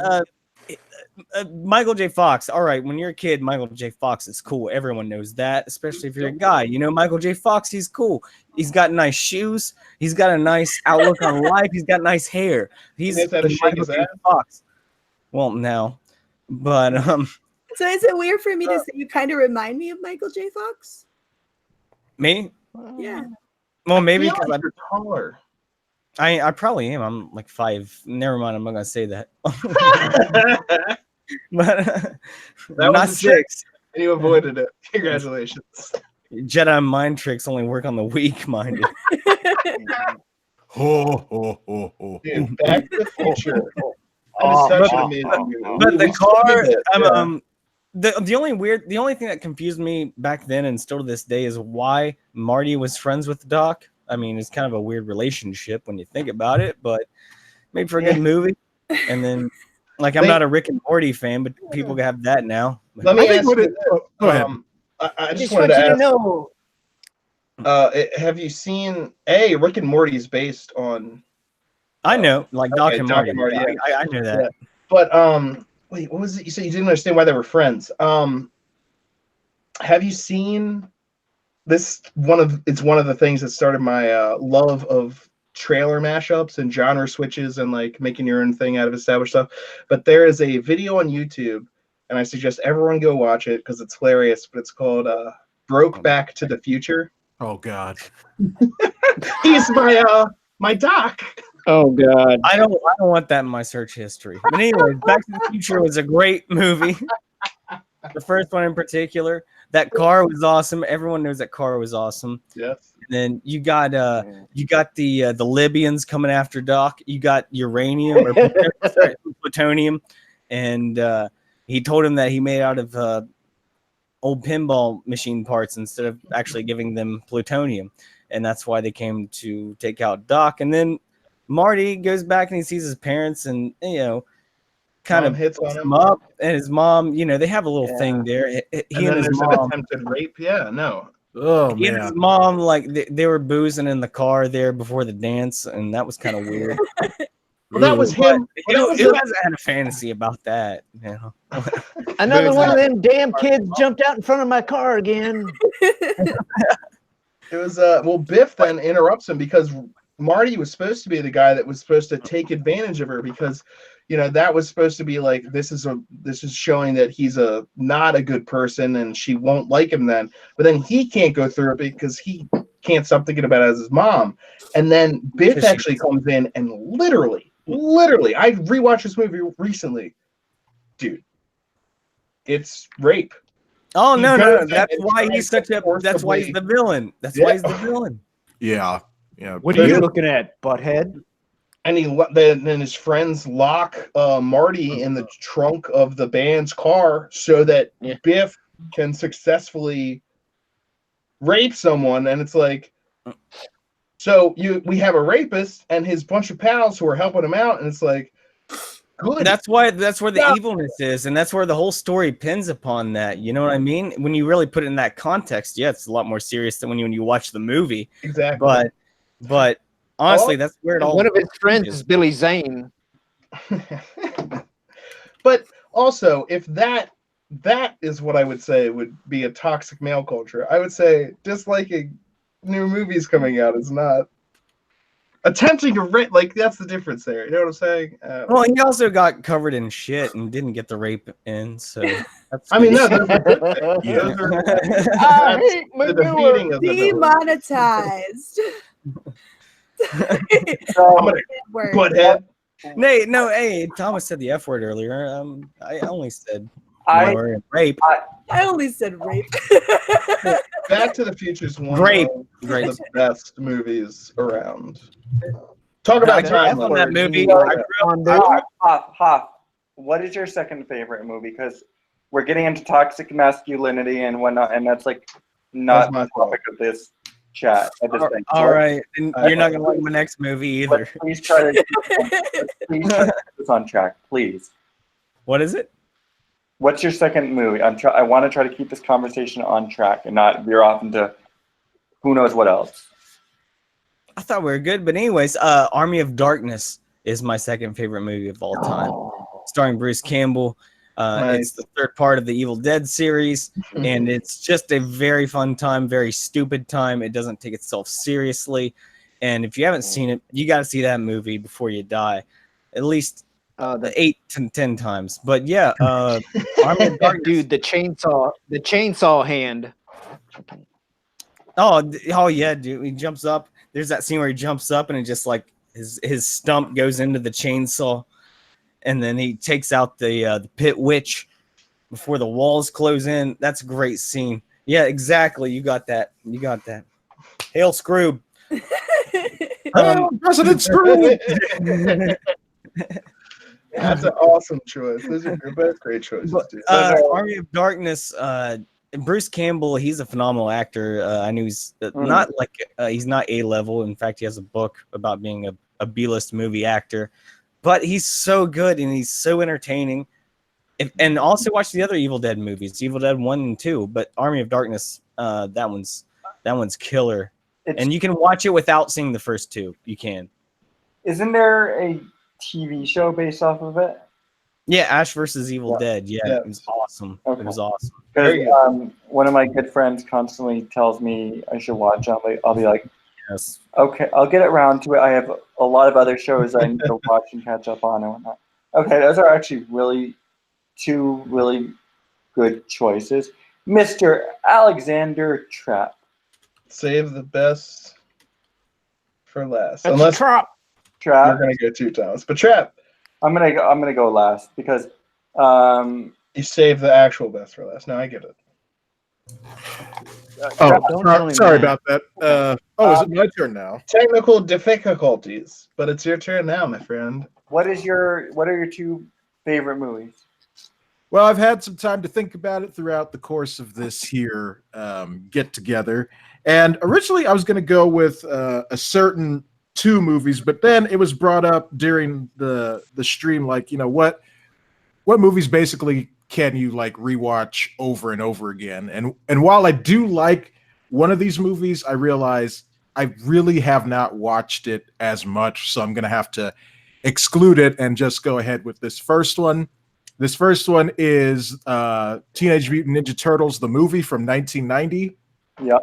I have Nice. seen that movie so many times. I wasn't old enough to see it in the theater when it first came out, but watched it so many times on VHS back when that was a thing, as well as its other 2 sequels. But the movie still holds up so well to this day. It's got great fight choreography. It's just got a great story too of these brothers just trying to fight together and especially during a difficult situation when their master and their father is gone. And, Exactly. I really enjoy it so very much. It also kind of helped that I grew up having 3 older brothers, so we got to basically be like the Ninja Turtles. Yo, how many siblings do you have? Just 3 older brothers. So I'm the youngest. I got an older brother, a younger brother. My sister's the youngest, so like that dynamic kind of makes sense. I know how. Yeah, you know how that goes. If the youngest though was a guy in my family, then I can imagine much more being picked on. Like, so that would be a different dynamic. Yes, How it would. How did you fare? I grew up bigger than most kids up until about the 5th grade. Then I kind of stopped. Well, I didn't stop, but I slowed down. So I honestly didn't get picked on that much. Nice. And I won most of my fights too. I only lost sometimes because I got ganged up on, just like Raphael in the first movie. Raphael. God, bringing it back. Good man. Yep. See, this is why I say that I can't pick a favorite, because, like, with the exception of a couple that I haven't seen yet, I loved all the movies that were mentioned. Yeah. Oh, exactly. Oh, so difficult. So difficult. What is your number 2, Trap?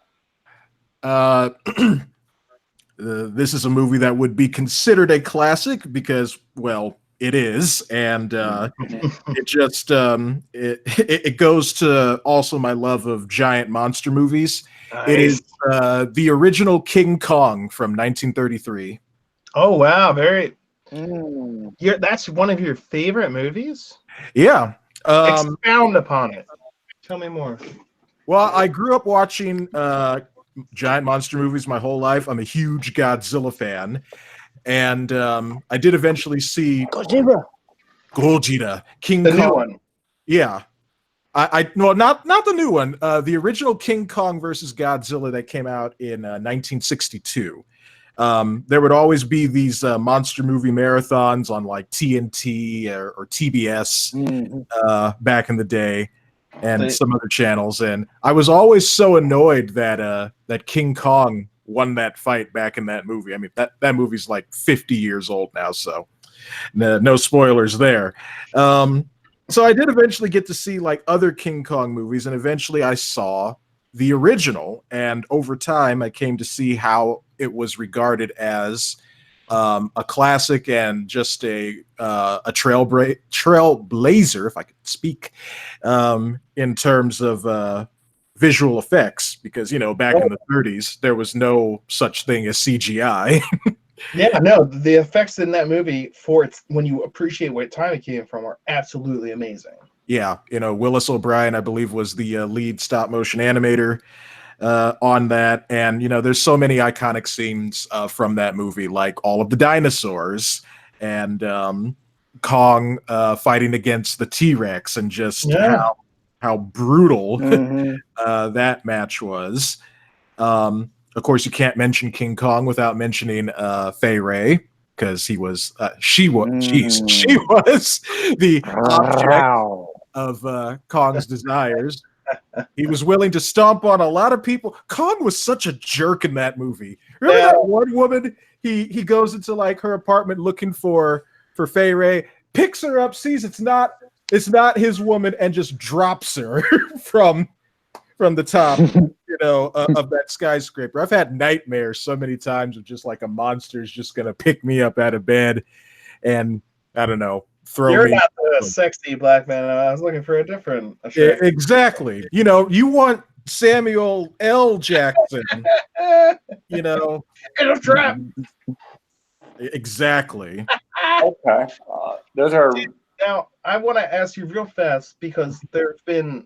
I want to just appreciate the fact that you love that movie. Great choice. Thank you, Thomas. I'm sorry for interrupting. It's okay. Those are really really good choices. The only two King Kong movies I have seen was the one directed by Peter Jackson and Kong Skull Island, which I loved a lot. Well, I think you'll appreciate Kong 1933, because it is the movie just moves at a quick pace. It gets everybody on the boat to the island, and you see like dinosaurs within like the first 20 minutes of the movie. Now that's good. Not a slow start. And also, I just wanted to mention real fast, Alexander Trapp, I think that you might appreciate the new Godzilla movie, and if they're doing it the way they did this last one, then I think you'll also like the new Kong versus Godzilla. But we will see, and I would like to talk to you about that when you see those movies or when they come out, whatnot. So I've seen Godzilla King of the Monsters. What'd you think of it? I thought it was okay. There was better than the one that came out before, like in 2014, right? I'd put King of the Monsters overall on about the same level as Godzilla 2014. There's a lot that's going for it. Like, it's got better monster action, and that's what you go to the theater to see the monster action. But the movie commits a few sins in that it makes some of the monster action hard to see. There's some very odd editing choices when it comes to like certain character deaths. I won't say who. And the human story is just it's not quite as compelling as, like, say, the first part of Godzilla 2014 with Bryan Cranston. Like, yeah, but that was compelling because it was Bryan Cranston, and then he died, and then there was nothing to look forward to. So. Yeah, I mean, Bryan Cranston helped sell that story, and they made a huge mistake in getting rid of his character so early in that movie. Sorry, spoilers if you haven't seen Godzilla 2014. Sorry about that. But only been 5 years. Yeah. I mean, what is the statute of limitations on spoilers? There's got to be some kind of limit. 10 years. Trap, 10 years. 10 years. Okay. So the human action in King of the Monsters just isn't as compelling. But I think the monster action, especially with just the amazing visuals that happen in there, like the introductions of Mothra and Rodan and King Ghidorah, just Oh, great. and to use a wrestling term, I marked out so hard when they played Godzilla's classic theme song from Akira Ifukube, who Yes. originally composed it. It was like, bruh, bruh, bruh. I was like, yes, yeah. Get up with it. Oh, wait, I almost gave a huge spoiler away. But anyway, Right on, brother. Right on. yeah. So to me, it's just okay, even though I just got really enthusiastic. But those are Yeah. the Mad got- respect. I appreciate those opinions, and I want to actually at some point, not now, obviously, but talk Yeah. to you more on your opinion on monster movies because I had no idea that you were that into like even the classics as well. So I collected all of the Godzilla movies, the modern Gamera series. I've seen some of Ultraman. I've seen the Godzilla anime on Netflix, except the last one, which has Ghidorah in it. And There's a Gamera series. there is there was a That's Gamera. that's the turtle, right? So There was a modern Gamera trilogy that started in 1995. It ended in 1999, and then there was another one called Gamera the Brave that came out like in 2006, I think. So yeah, you know, just because monster movies stopped being made for a while in Japan, you know, they did keep it going, and then Japan did Shin Godzilla after I was Godzilla just about to ask 2014. about that. I like that movie a lot. I just watched it again like 2 weeks ago. I still have not gotten the chance to see that. I really, really need to see it because I hear it is so great. I've heard the soundtrack. It's good. It's good. It's good. Let me Okay. warn you this. In the first about 45 minutes, and this isn't a spoiler really, but just something that's funny, is that I mentioned this in my podcast, that during that movie, the first 45 minutes, all they do is switch conference rooms and talk about the same thing. It's hilarious. They're like, we can't talk about it here. We have to go to the next conference room. Yeah, I hear that's kind of a joke about the movies, that it's about being bogged down in so much bureaucracy that, you know, nothing ever gets done, which is But why the Godzilla parts, yeah, Godzilla parts are really good though, and I really like how it focuses on Godzilla rather than like any opponents or anything like that. It's just about stopping Godzilla. Yeah, in that essence, it harkens back to the original Godzilla, The Return of Godzilla, or Godzilla 1985, which is another favorite of mine. I tend to like those movies where they really focus on Godzilla himself and other people's reactions to him. So yep, those are my two favorites. Ninja Turtles. I'm a big Turtles fan, and King Kong, the original. Just great movies in my opinion. If you don't like the Ninja Turtles, you're a communist. That's all I'm saying. But what about the kind of Michael Bay produced Ninja Turtles? I'm not sure if I've seen those. Oh, okay. Well, James Clark wants more cowbell on the track. Yeah, I need a little more He's like, cowbell. James Clark. I don't think I've ever seen this. Oh, What well, were you okay. going to say, Thomas? Keep bringing it up. So I would like. Yow! Sorry. Am I allowed to speak now? No, Not on your stream. What are you doing no. on This there? is our stream now. Interesting. All your base are belong to us. Okay. Hey, guys, Yes. Thomas, put your foot down. Kick their butts. Look who just joined. I'll kick their ass. Now. The man who lasts the longest. So I'm going to give my two favorite movies, and then we can go into the YouTube moments because I really want to get into that. But So Thomas, are you just gonna ignore that Lethal showed up? okay. Oh my God! Fuck off, all of you. That's next person who keeps on derailing the stream. I'll mute your ass, and I don't care if you guys say, oh, it's I don't care if you guys like say, oh, Such you're being transphobic or whatever. I'll fucking mute. What? Okay. So welcome, Lethal Lightning. Ow! It's glad to see you on here. Okay. So Big fam. click fam. Red squad. Click fam. So I'm gonna quickly go. So my two favorites, and it's just because they just hold so many beautiful They just hold such sentimental value. Is actually one of them is a musical, the 1954 musical of Peter Pan, which it had Cyril Richard and Mary Martin, and it has several revivals. The most recent one being in 2014 with Allison Williams as Peter Pan and Christopher Walken as Captain Hook.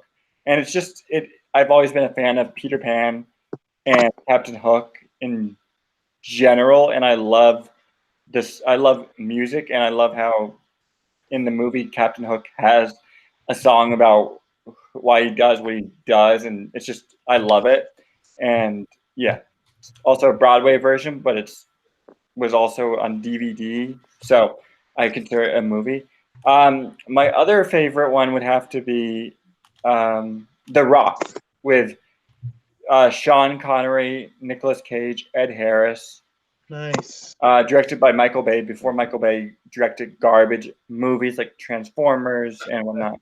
And I love anything that Sean Connery is in. I just think he's one of the greatest actors to ever rule the silver screen. So those are my picks. Good picks. Thank you.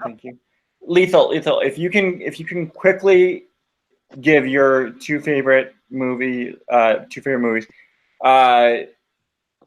in general, or just like of all time, then you can give them. But if it's going to take you a little bit longer, then we're going to move on to the other topic.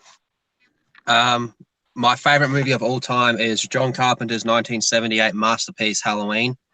It's number 2. I don't really have a number 2, but I have a top 5. So it goes Halloween, Alien, Terminator, Pedrito Durango, and Class of 1984 are my top 5 movies. Oh, nice.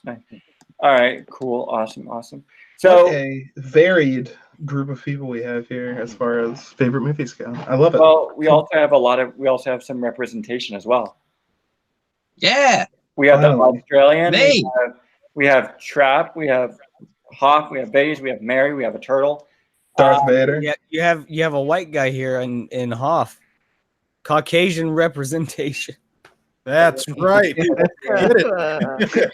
We are the mailman. We have a turtle. We got a turtle as well. Yeah. We got a Mary wearing a beanie, Q-tip. drinking Q-tip, cough syrup. yeah. I don't feel good. Barry. Yeah, It's good Barry. spirit anyway. My name is Mary Bam. Just remember, don't robo trip and drive. Okay? That was adorable. Hey Thomas, I got one question for you, Thomas. Oh fuck. Of all the people here on the panel, Yeah. which one gave me the link to get on? Okay. It was Mary. Mary or Mara. It Mara's definitely not on wasn't it. me. Yeah, but you know what? Lethal, would have. I know she could have given it to you, and it was like, here, if you want to pop on. No, it was somebody on here. It was Trap. No, it wasn't. It was Tim. You're running out of people, Thomas. I like how I'm the It last. was Mary. It wasn't me. I didn't do it. I didn't send anything. It's got to be either Hoff or Trap or Mara when she was still on the panel. I already said and no. she- It was probably you that did it in I the didn't give. group. I did not Because give. Lethal Him, Lightning's hilarious. I Who did not, sent it, Lethal? I did not give him the link because with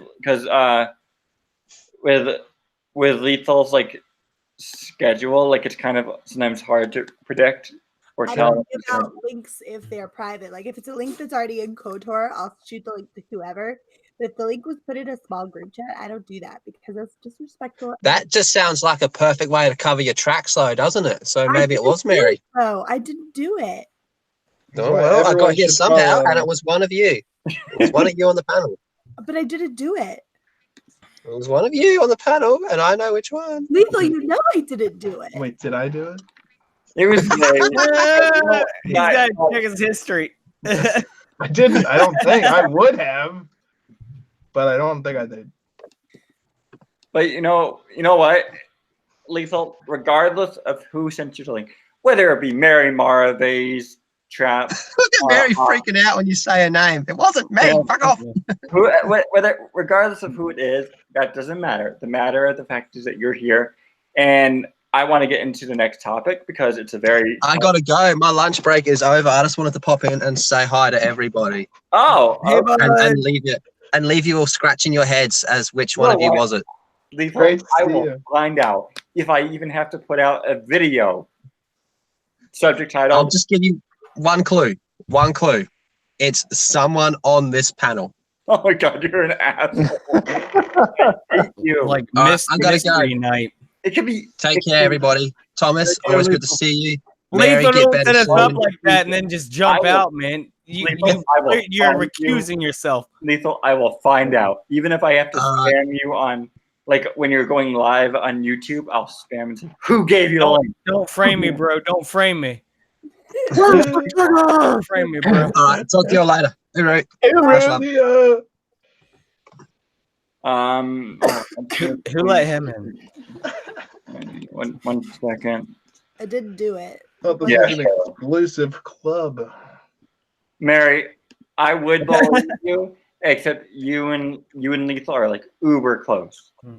Yeah, but that doesn't mean I would disrespect you. Mary, Except he lives in Australia. Mary, but hold on. Mm, Let me backtrack here. mm. There's been times where you've invited Proper on. Are we still live? Yeah. It's still like, but no, Oh, like, okay. I don't Just send making out- sure. What? I don't send out links unless it's already in KOTOR. Oh, okay. If it's in KOTOR, I'll shoot a link to somebody. But if like it's in a private chat like it was today, I won't do that because it's disrespectful. Not that I'm calling anybody. You're all disrespectful. Thank you. Finally, I was about to say, how long is it going to take her? Pointing the finger. I'm not trying It's to call about it- it's about Call me time I've been disrespectful. acknowledged. See, there's no winning here. Ugh. Nope. Don't call me disrespectful, Barry. Oh my god. Okay. I didn't mean So- it like that. so I'm gonna- It's not what I would do. I didn't do it either though. So someone is You know, really you know what? One of you guys has got to be either. I think it's Tim because Tim has been awfully quiet. Yes. That is suspicious as fuck. I'm Excuse not me. that smart. Bullshit. Also, I call BS on that. Lethal could be screwing with you. It could be Mara. So He's an Australian. You don't have to invite them to anything. They'll find a way to Yes! sneak in. Steak's here. What's up, Steak? Good morning. Hey Sig. So Yeah. Top hello. of on into you. So we're gonna get started onto our favorite YouTube moment. I'm not gonna go with 2 because 2 will end up with like an hour or 2 discussion or 5 hours or who knows. So I think we're just gonna do like our favorite YouTube moment. It can either be one that you can be when you were involved in, one that you saw, or one that you had. So Mary, what is your favorite YouTube moment? I know. I would have to. I'm doing one. Come and fight me. I'm kidding. It's pretty easy to point to for me because it literally just happened. But like my 1K sub stream, where literally everybody showed up, and I had Jeremy from Geeks and Gamers, and Jeff Hicks, Mecca, and Rob and Tom, and just all my favorite people. Like I had Rookie and Proper and Drunk, and just like if I could have had literally everybody on, I would have. And it was still a 3-hour stream, and it was Crypt. Josiah was there. It was just really nice. I felt really loved. I will say, going off of your point, I will say one of the many highlights of that stream was when I sent that super chat about Drunk. And I know, Josiah was like, and how he didn't want you to like, how he was like, let's just skip it. And then like you were like, no, I think we're gonna read it. And then hearing Proper say, you know what? I used to think Thomas was annoying, but now I think he's pretty funny. That was a highlight. That was like a highlight. And then I got him. I got him on that when he came on my stream on Saturday night. On that fact. that was And- really fun for me. But then also I really seeing all those people there to support you, and just because you constantly worked your ass off. So Yes. to see you get rewarded for it was just Yeah, I can't say that enough. I Yeah. mean, that's one of the first things I ever noticed about Mary. I was just like, oh, I'm watching this live stream, watching that live stream. I'm in this live stream, and then she's there. And she's in the chat, and she's like doing stuff, this, that, the other thing, running all the like quality. Exactly. Not only does she work her ass off, she brings people together in this Oh, community. Yes, and More supports than people. a lot of people like, do. Yeah. So I would agree. she's a glue here. She's some of Elmer's coming, making everyone come together. All that and snot just have she's a good cute time. coming out of her nose is being pasted on all of us to glue us together. And frankly, I find that endearing. Nice. That's a good cue tip. Thank you for that. I wish I could. I actually could- Mary is sticky. But if I had to pick a different moment, I would say it was the hour with John Talks. So actually, you know what, Mary, because this is a I love this topic. So, you know what? Fuck it. We're gonna go with 2. Jesus, language. I loved What? the hour with John Talks because I was such a tiny little channel at the time. And I remember messaging him like back and forth, and he'd been on a couple of my streams, and I'd never been on John Talks before. And he was like, what do you want to? He messaged me out of nowhere. It's like, you want to be on the hour like tonight? I was like, yes. And I was so nervous and so scared, and I didn't realize that I didn't really know him well enough to know like how he was after stream, but I was so nervous. And then afterwards we just talked. It wasn't even the on stream part. It was the afterwards where I just got to talk to the guy for like an hour and a half, 2 hours. I just got to know him a little bit, and he's just a really good guy. And it was sort of my welcoming, if you will, into the part of YouTube where I realized that it was okay that I was wanted and I was welcomed and invited and that I could be a part of this. That's awesome. Yeah. No, I would agree. Because I was on like the hour like a month or 2 ago, and just getting to like off stream, just getting to talk to John off stream, like man to man, and that was just great. And just because it shows that even though we're all even though we're all like crazy people, like deep down we do have like that caring side, and we have that caring heart and whatnot. And just getting to hear him talk to you, even though he's like a huge YouTuber, just the fact that he's willing to take the time out of his night, his work schedule, whatever, to talk to you, man to man, man to woman, woman to man, whatever. Is just incredible. Ewok. True. Yeah. So I'm gonna. It's ma'am.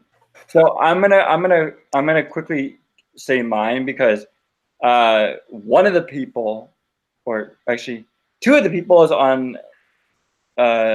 So my first one would have to be my inaugurational live stream, and Mary can back me up on this. Leading up to that, I was scared shitless. I was so freaking fucking nervous. I don't care if YouTube demonetizes me because they're not going to monetize me anyways, and because they're just stuck with monetizing people. YouTube, if you're listening, hashtag monetize Lethal Lightning and Rookie Critic and Black Angus. Thank you. And proper Jeremy when he gets to that milestone. So it got to be my the inaugurational live stream where I had Mary, Proper, Miguel from Anime Lately, Exaggeration Nation, Jack, and then D-Day Cobra himself, Jeremy. And I was scared shitless because Jeremy is one of those big YouTubers out there that you don't want to screw up around at all. And so I was so I had all the pressure on me. But what I didn't realize until after is that it didn't, like, I felt like I had all that pressure, but I didn't, because I had like support, like super supportive people on the stream, and like Mary going like helping me set up Google Hangouts, walking me through the steps of the Google Hangouts, walking me through the steps of putting in the info for the stream, like the description, the tags, the all that stuff, setting up like the times or whatever, and just helping me get it set up, and then her doing that mock live stream with me, with Proper and Noah, where Mary was chewing loudly, and it was just hilarious. But you know what? And then having an inaugurational live stream that helped. And then just when Jeremy said, you know what, Thomas, if you ever want me to shut up, just tell me to shut up. And I was like, you know what, Jeremy, shut up. And then hearing Mary and Proper and everyone just be like really happy and just like laughing and just be chill with that, and just be chill on the stream. That was just meant so much to me as a YouTuber, that I'm telling D-Day Cobra himself to shut up, and they're like totally fine and they're like encouraging it. And you see Proper being like, you should have just muted him when he was mid-sentence or something. Then the second one is, it's got to probably be it's got to be the debut of the live stream that I had, where I got my cherry popped, my streaming cherry popped rather. Yankee. Very, because I was in the chat for Tim's stream, and he had Proper and Mary on, and there was like this competition, say like a trivia, and I got the trivia right, and then of course like everyone got it, like said the same answer right after me, so they had to redo it again, like maybe like a third time, and I won it, and they were like, and Mary was like, Thomas, I'm going to follow you on Twitter, honey bun, or honey, or whatever, or sugar, whatever term she uses. And I was like, okay. And then she sent me a link in the Hangouts, for the Hangouts. And that was like my first time. And then then Mary had told me all about, her late night shenanigan streams and all that craziness. And then Rookie Critic came on, and he was like, and that was my first introduction to Rookie, and he was like, do you know what you're getting yourself into? And I was like, no. And then I think Sith Kryptonian came on, and just some other big names, but just getting to finally interact with Proper, because I had seen Proper and I've seen Mary before on streams. In fact, when I first joined the Phantom Menace, I Googled like Mary on YouTube, and I was like, oh my god, she is certifiably grade A crazy. But that's why we all love That's why we love her. with Proper. This guy must seem like the most annoying but lovable person out there. And I was completely right. Proper and like Mary have just been I've just been like so supportive, and what made that night equally special was that past week, because that was like back in February, around there, February or something like that. My dog, my older dog, because I have two dogs. One of them is Rosie, and one of them is Tilly, and they're both Portuguese war dogs. And Tilly had to get put down like that week. And I was just feeling really sad and really depressed and everything. And so I got to go on the stream, and I got to just be welcomed in and feel loved, because I was missing that huge bundle of fluffy love and that my dog could provide. And so just feeling that love in that stream from the chat and the panelists or the people that Tim had on, it meant the world to me, and it still does. So, and I see Mary is almost about to tear up, and Mary, you're gonna probably tear up some more with other people's stories, maybe. I'm gonna listen in. It's past 11 here, and I'm Oh, still shit. sick. But I'm gonna keep listening. I'm here in the chat, guys. I need to lay down. I don't feel well. No, take care of yourself. All right, Mary, you should put us on your phone and then just listen to our subtle tones. Well, my bed is actually right there, so I'm literally just gonna turn the screen and watch you guys while I lay in bed. That sounds like a good plan. All right, then I can give my moment and not feel bad about saying it. Okay. Yeah, go. I'm gonna quickly send Geek an email. I mean, the link, because he really wants to come on, and this is like good. I think this is like a good point for like good positive moment for everyone. It's wholesome. I totally agree. I've enjoyed the whole thing, but these YouTube moment things, I've what's up? I've got a couple to say, and I know Hawk is going next, I think, but like, I think it's great. I love it. No, I didn't claim anything. I just said I wanted Mary to hear what I had to say. That's it. Okay, go ahead. No. Vase is up. Oh, wait, am I up? Sorry. Flip Did a Thomas coin. say it? I'll go. You know what? Let's see. Hold on. Vase, because you look like you're eager to just burst out with like your moments. Are you fine with that, Huff? If Vase goes first? Yeah, that's fine. Yeah, absolutely. Okay. Vase.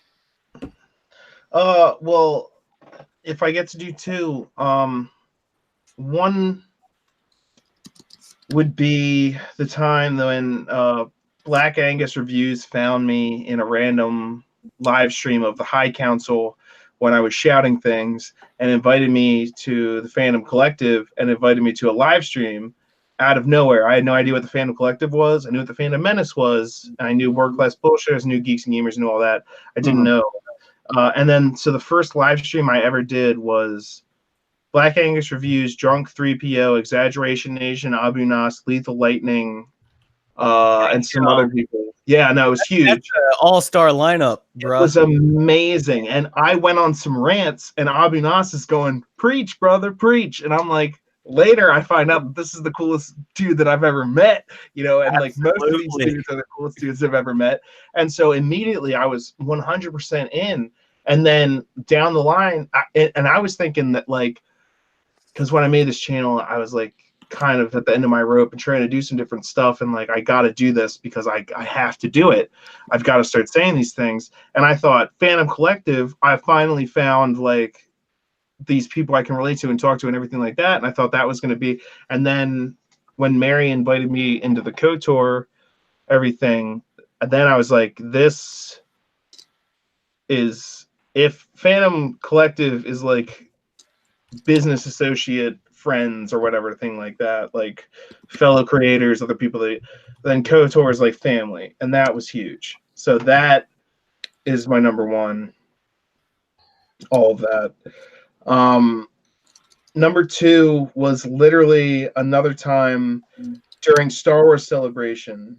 I was hitting people up with super chats. I was sometimes trying to draw attention to my channel, other times doing random stuff. Now I haven't done a super chat and I don't even know how long, but I was talking to World Class Bullshitters while they were doing like a live stream while they were at Star Wars Celebration. Mm-hmm. I sent them 2 super chats.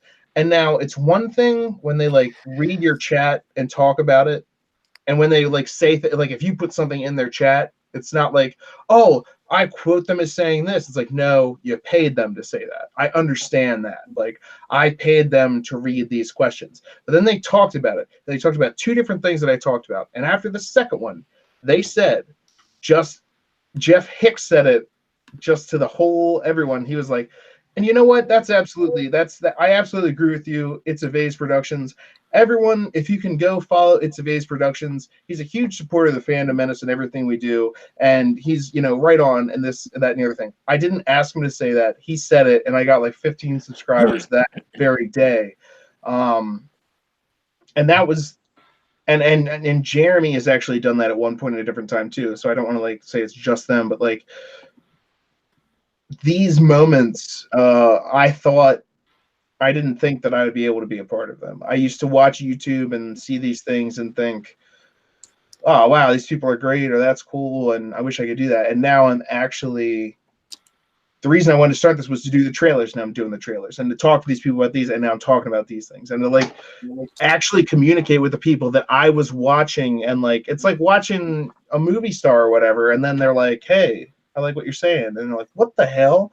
And I know it's not on the same level as that, but still, I mean, Yeah, it's kind of like watching people do stand up your whole life and then trying it the first time. in a way, I actually, yeah. And then being told, hey, you're good at that. Yeah. That was my first stand-up experience, and I stressed out over it for weeks until finally I got to do it. But yeah, no, it's kind of like that. No, it's and Hoff, you've been hilarious tonight. You gotta keep following stand-up. I'm Thanks. done. Those were my moments. I love you all. I love everyone here. Hey, geek. What's up? You, bro. It's Vase. It's okay. I think this is just like the movie one was just like the movie one was like kind of filler. This one is like more. This one is more. This topic is more beautiful, and I think I think it's like because you have all these stupid idiots like the Like me. Temple Run Radio and Brian Young and whatever saying about how the Phantom Menace is a bunch of idiots, just toxic.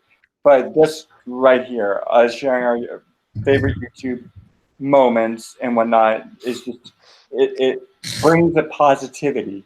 Exactly. Now I'm starting to sound like the New Day from WWE. I'm going to cut that crap. Those are really good moments. Yeah, no, the Jeremy and everyone else has always been really good with shouting people out and just telling people, hey, this is Vase or whatever, and just or even like noticing the smaller channels. And that was how my channel actually started. I had one video on this channel, and it was the High Council versus Kathleen Kennedy and Ryan Johnson, Lord of the Rings style, and it was a meme that I made.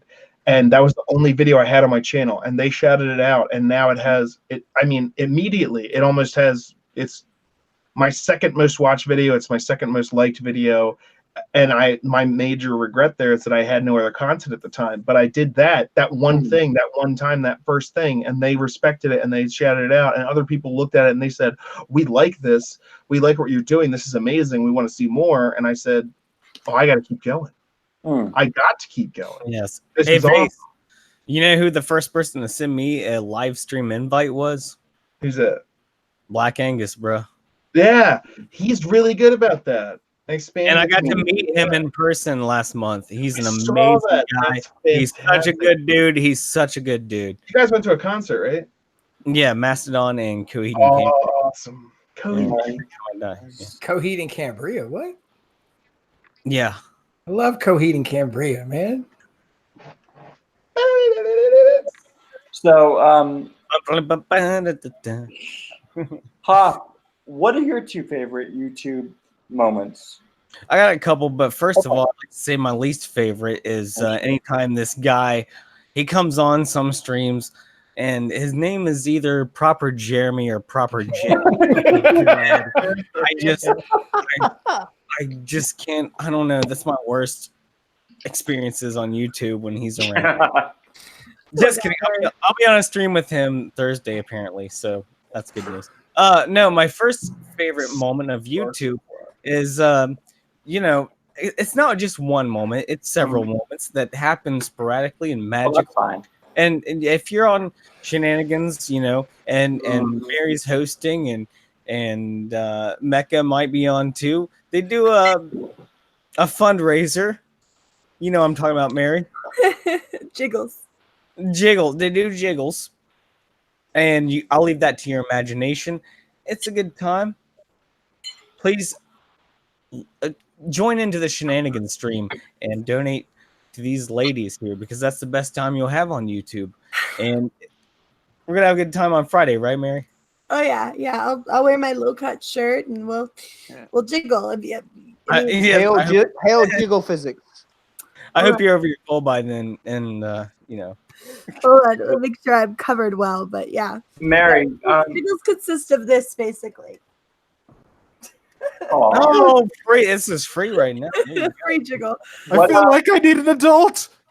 I have a new #1 YouTube moment. Just happened. I'm What wearing time- a hoodie. There's nothing remotely attractive about what I just did. It's just jiggles are just What? just this. That's all that is. You know. Oh, I'm an God. incel. all that motion in the memory ocean. I'm an incel. You know. So What time on Friday is this shenanigans? 10 o'clock after the Senate. 10 o'clock? Yeah. Okay. My- The Senate is over and you've had your dose of seriousness and everybody's all riled up. You can come over to Shenanigans where if you super chat, I will jiggle.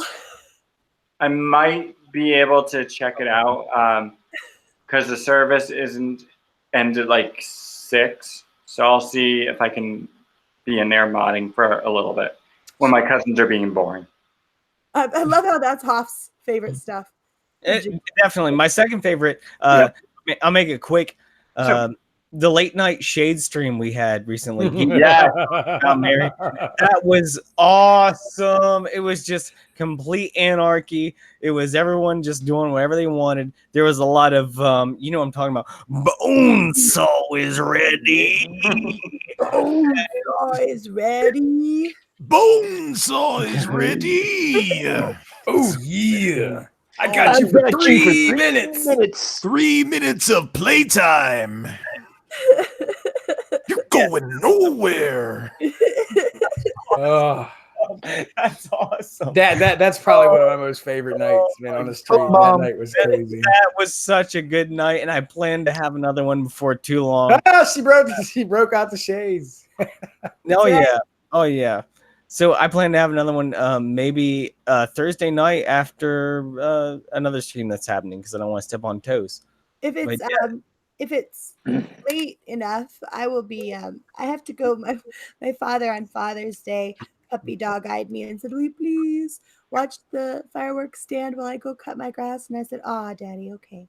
So I will be in late that night. You're but gonna it's- stand there and tell me. I was just getting ready to quote it. It's not about you. It's about the consumer. So. Yeah. Oh, I'm glad I stuck around long enough to give a free jiggle. Yes, thank you, Mary. I'm blushing. What? I think we all needed that to brighten up our night. Yes, absolutely. I'm happy to give free jiggles. Yeah, it was like that dim bulb at the end of the hallway of Death Row.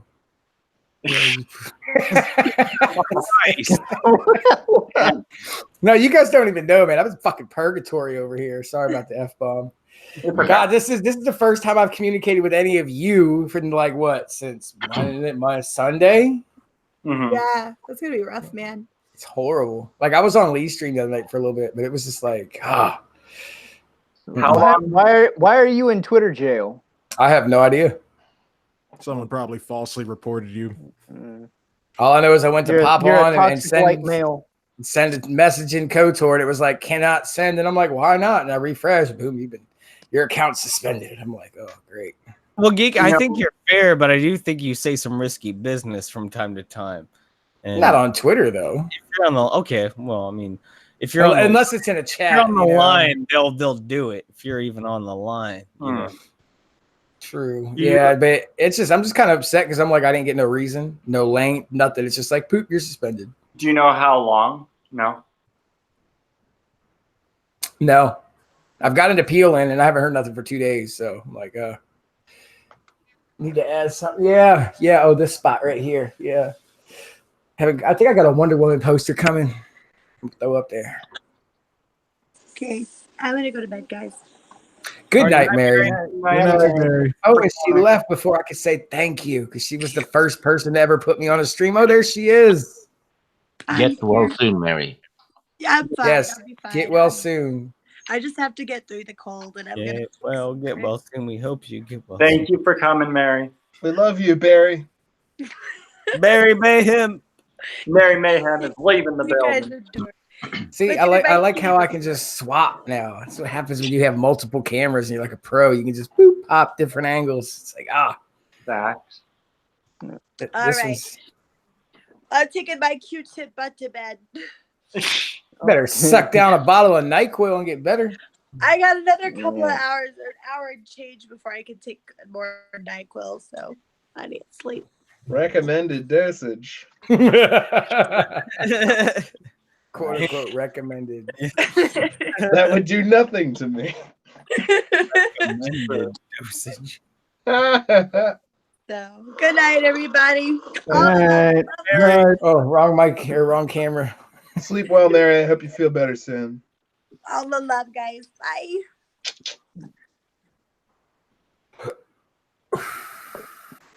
So, okay. So, Huff, you go with your moments? Yeah. I think I did my two. I'm gonna and the live stream. Yeah. I'm gonna have to bounce here as well. All right. I know. Well, Geek showed up, and I was like, oh, what? I thought I already got this guy banned from Twitter, but now he showed up.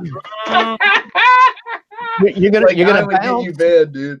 No, I love hanging out with you and talking to all you guys. The beta base here saw the alpha geek come in. And I had to make a run for the dough. Hey, no, Base, seriously, get a hold of me soon about what we've been talking about, man. I'm gonna develop that more. Yeah. I get it. Voss is like, nope, guilt by association. I ain't getting banned on Twitter. Nope. I can see what's happening. I see you. Right? No, man, no. You're fantastic. I have no idea why you get banned. If you find out, like, if they give you a specific reason, you let us know so that I can be like, this is ridiculous, or this is ridiculously appropriate, because with you, it could be either way. Right?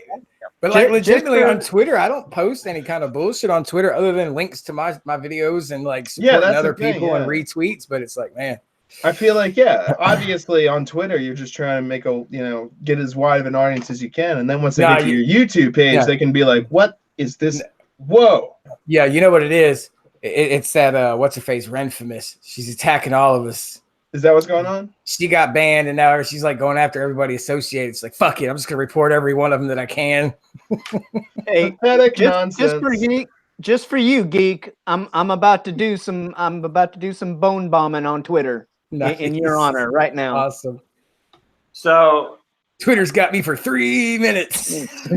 3 minutes of playtime. Peace out, everybody. All right. See you, Base. See you, Base. Thank you for having me on, Thomas. This has been an amazing stream, and actually has given me several ideas for several different videos to make in the future. So, again, no problem. I'm gonna leave this. I'm not gonna private it or whatever. So if you want to clip something, you can. Thanks. And you understand how it works. I'm not recording it right now. Once again, you are definitely giving someone else ownership of your ideas, and you will owe Thomas a lot of money here for your ideas. Well, that's obvious. I mean, I think there are many people that are waiting for me to actually make it before they start, trying to squeeze money out of me. Well, to which I say, if I have money, you can squeeze it the hell. Let's all go to a club, or screw that. Let's all just. You owe us dinner too. I'll buy you all drinks. Have them sent to your respective houses, and then we can all have a nice dinner and drink session on the live stream, so you don't actually have to go outside. I know. Let's all go see Rise of Skywalker together. I could only imagine that theater that night. Yep. How many police would show up? Screw that movie. All right, I'm done. You guys just killed me. All right. Rise of Sky. Oh. That would be a very interesting night at the theater. Oh my god. Oh yeah. So the shenanigans that would happen. True. So evil shenanigans. So Trap. Yes. What are your top 2 favorite YouTube moments? I had this really cool moment last year when I was first starting doing my live streamings. I was playing Mario Brothers 3, like the Super Nintendo version, and I was absolutely just struggling, just dying over every single obstacle and enemy. I'm just like, I don't remember being this terrible at this game. I've played this game so much. Why am I sucking so bad? And yet, it seemed like my pain seemed to summon so many people because I got like 30 subscribers like that night that I was playing that game. Like I'm not joking. Like it was just one after the other on YouTube, and I'm just like, what's going on here?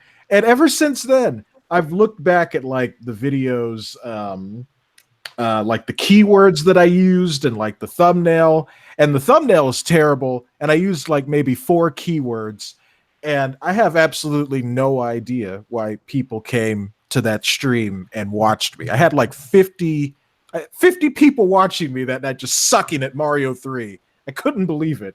It's such an anomaly to me, even to this day. And does that video still exist? And where's the link? Yeah, it's still on my channel. I guess I could post it in our little Hangouts chat, so you guys can see that. Yeah, totally. That's actually a really cool moment. So what is your second? Gosh, that is something like I've been trying to think of one. You want me to come back to you? Yeah, because I can't really think of a single other moment. Like, wait, no. I do have one. One does spring to mind. Okay. I don't think anybody. No, that's not true. Some people were watching it from our little group. I was playing Soul Calibur 6 against my friend Danny Plays. Yeah. And this was a rematch actually from a previous week. In one of the fights we had in the other stream, my friend had me like on the ropes. I was down to my last bit of power, and all it would take was like another hit to just win the round. And his character like flips and somersaults over me and falls out of the ring. And I just thought that was the funniest thing ever. So the next time we play again, it's like the same situation. He's got me on the ropes. I think I'm going to lose. And I'm just like, hey, now, this kind of happened before. And you know what happened last time?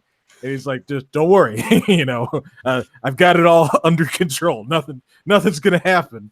And so we get to that part. He's about to finish me off. He does exactly the same thing again. He jumps over my character and falls off and gets a ring out. And I laughed about that for like 20 minutes straight. Did you just give us a a summation of the prequels of Star Wars? No. Yeah, I think you did, because you're like Obi-Wan, and you saw the first person make the mistake, and then you saw the second person make the same mistake. Well, I jump over you in an amazing move, and then they die. I mean, it would basically be like, well, no, that would be more like what happened between like Darth Maul and Obi-Wan. Where he killed Qui-Gon, and then later on in Rebels, Darth Maul tried the same move again on Obi-Wan, and Obi-Wan killed him in a flash. Wait, Obi-Wan already killed him. Well, you thought he died in Phantom Menace, but he came back in Clone Wars and Rebels. Spider legs, right? That's weird. But then he gets regular legs, and it's much better. I don't know. I'd rather have the spider legs. You crawl up walls. He wasn't really in much fighting condition when he had the spider legs. He's more like a. Should have kept him, and crawled around walls and fighting Jedi with his double-bladed saber. I think that would have been some really good. It could have been. Hey, who's doing that? That's perfect. That's perfect for what I just said. Oh my goodness. So yeah, those are my two favorite moments. They're not really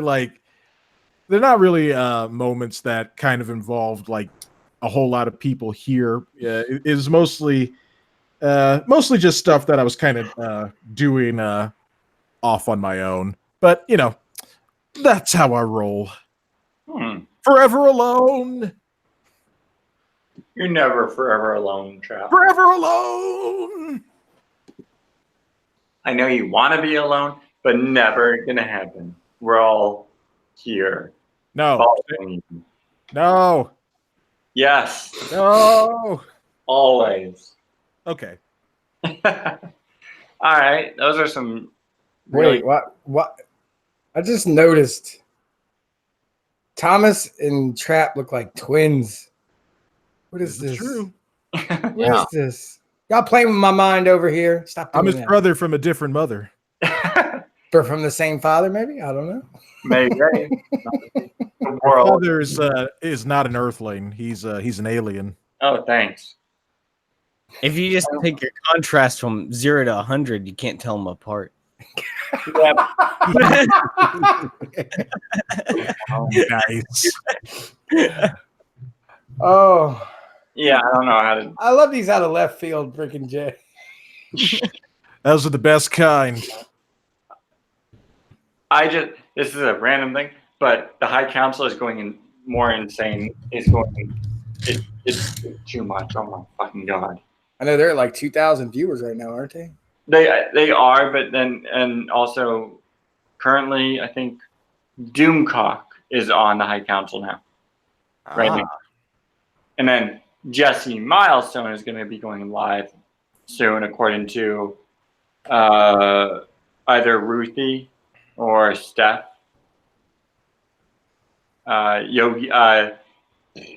Stephanie Cano. You know who I'm talking about, I think. Steph, she's in the KOTOR chat. Yogi by the Fly. Stephanie B. Yes. Stephanie I talked to her quite a bit. Yeah. Yeah. No, Doomcock is on the High Council. So is Comic Artist Pro Secret. And, of course, World Class Bullshitters. And it's on Geeks and Gamers channel. But I'm going to tell them I have to get going. It's late. Because it's just too improper. He was modding before, but he's not modding anymore. So it's just crazy. Are there any other mods there besides you? There are Tina Bybee.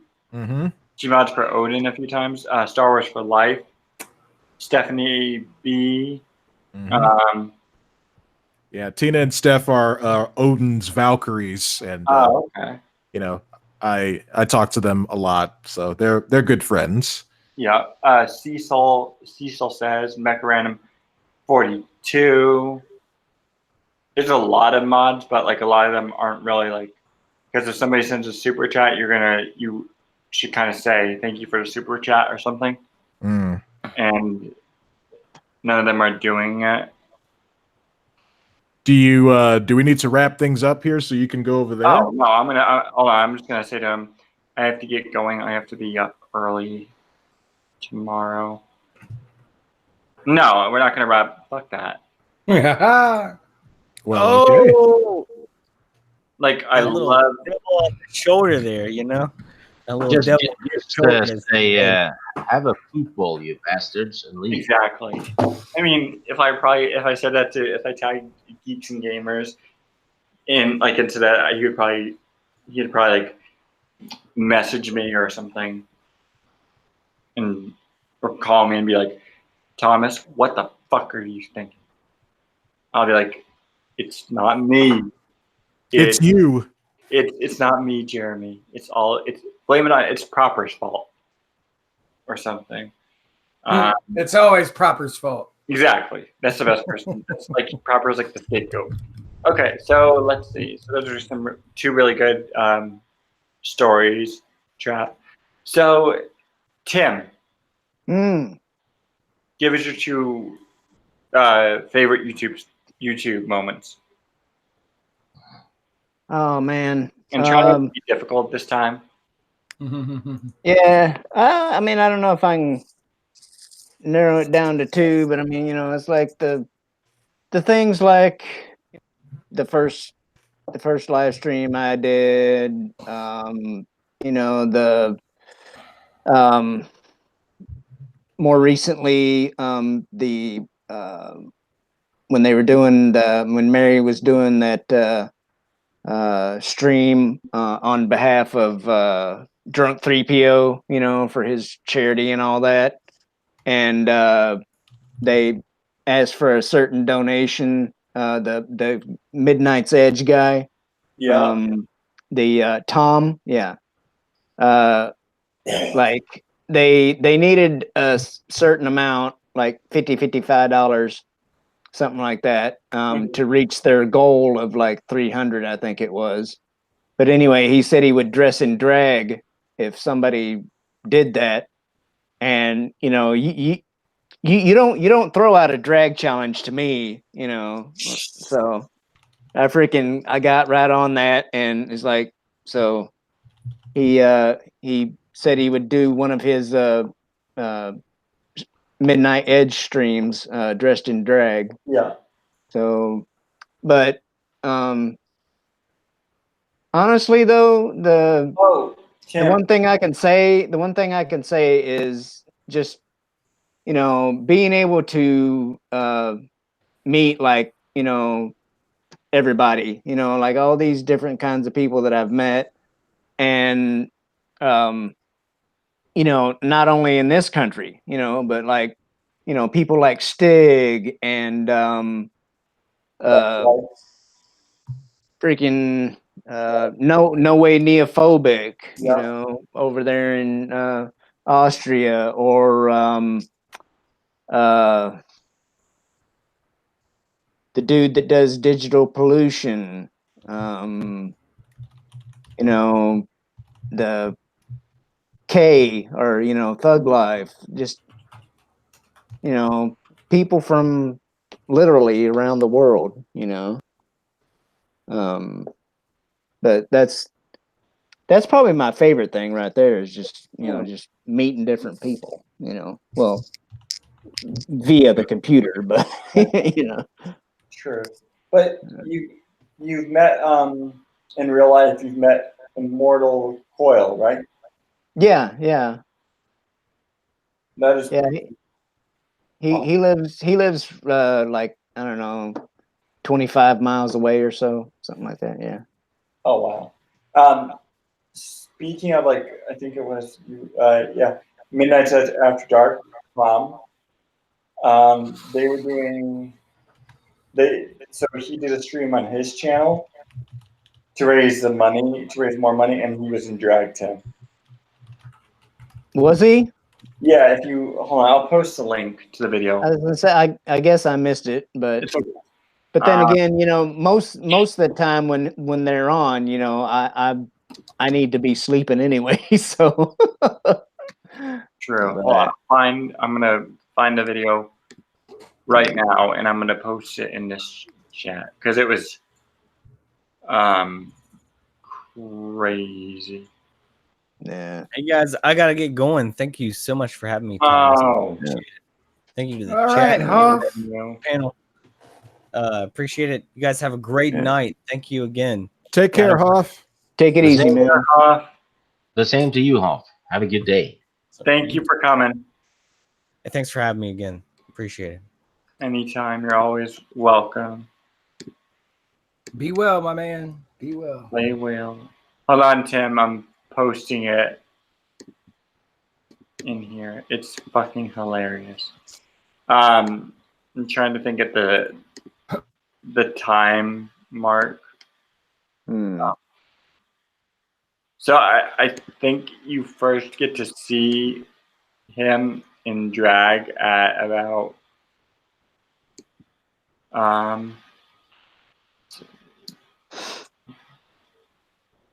around like the 8-minute and 50-second mark.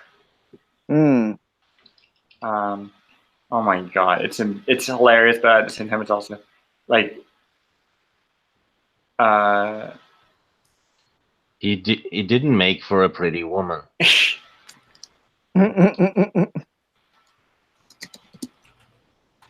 True.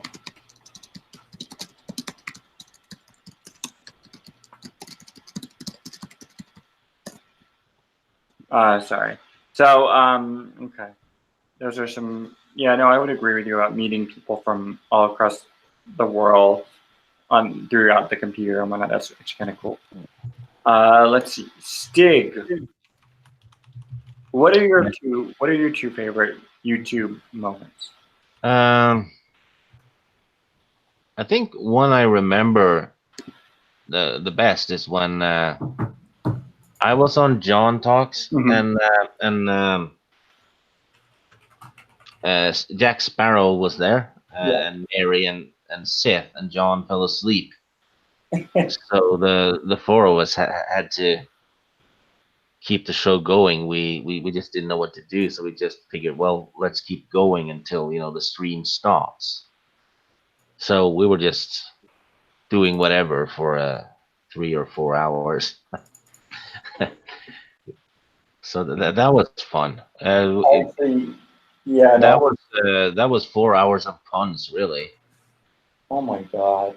Yeah, we were all overtired, but we battled on. I don't know what the second one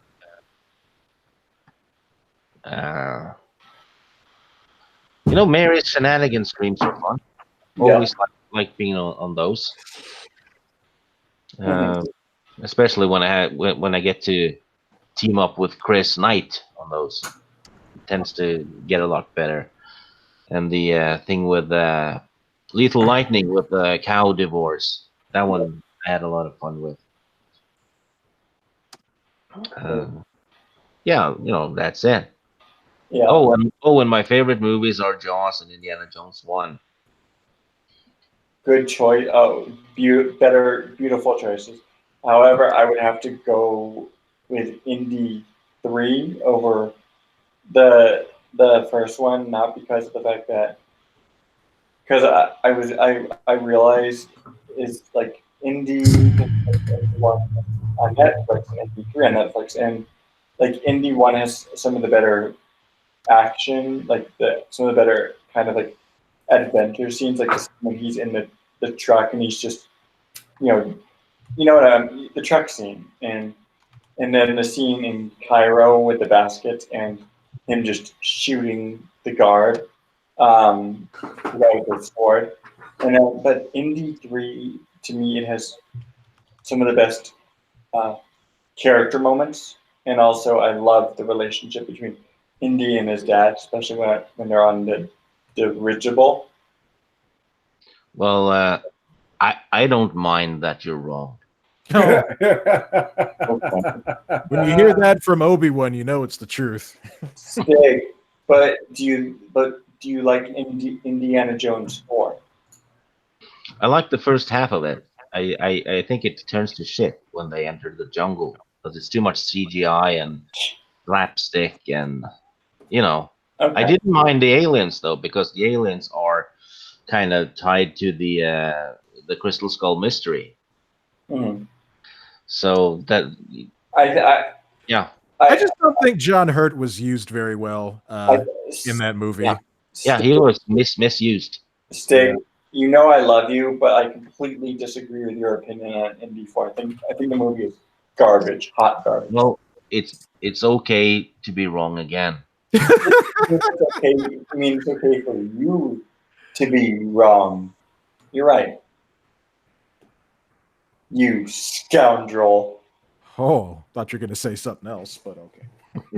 I'm not gonna trigger Stig like Tim would or something. I don't get triggered. Wait, what are you gonna bring me into it for? Because that's okay. Always picking on the turtle, I swear. Absolutely. Sure. Geek, what are your two favorite YouTube moments? I'd have to say, let's see. Probably getting shouted out by John Talks and directed in the direction of the Fandom Collective. That was crazy. I was only on my channel. I had only had my channel like 2 or 3 days, and I was just watching one of his streams, and I guess I'd caught his attention. He's like, "Hey, I see you have a small channel. Go find these guys. Go talk to them because they're looking to absorb smaller channels into the group and get them going." And I'm like, "Okay." So I did it, and here I am, heckling y'all every chance I get. Nice.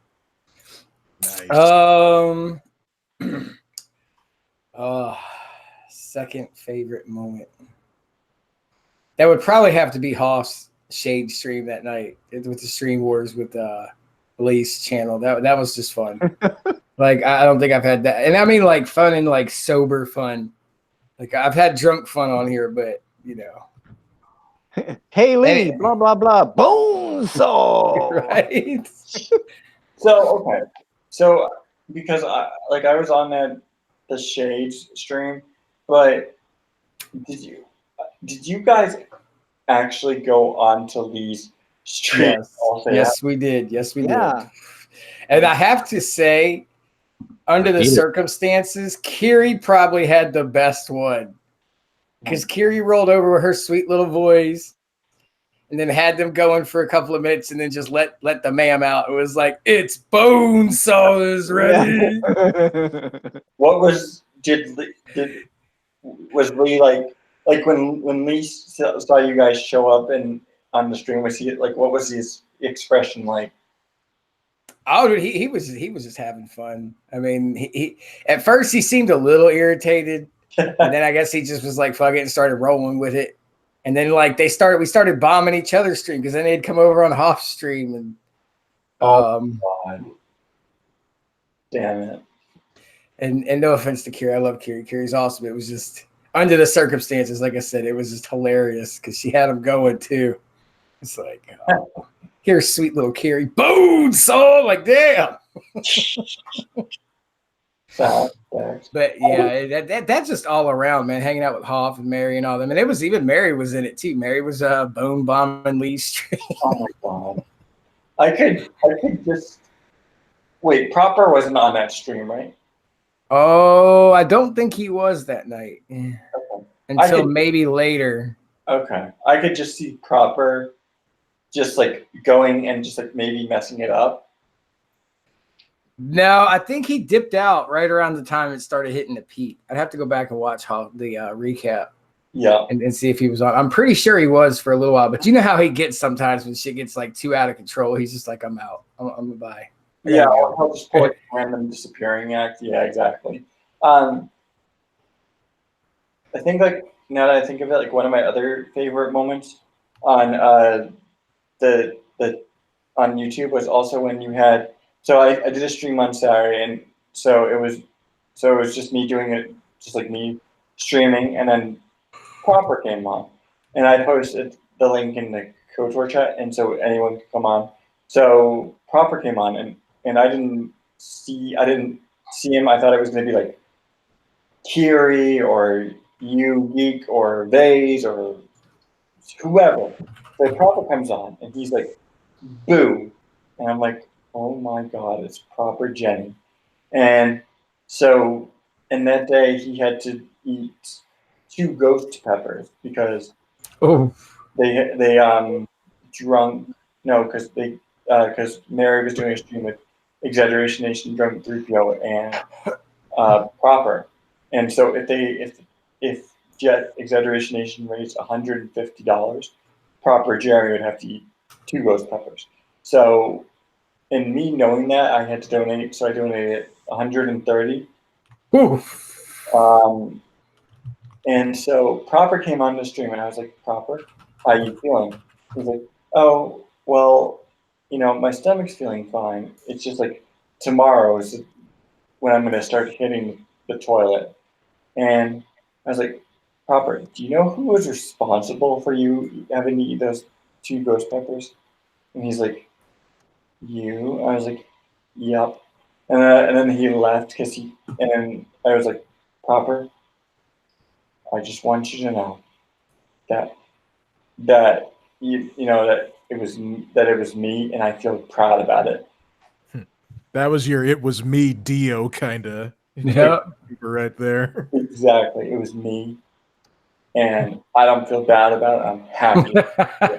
But it's you. Like,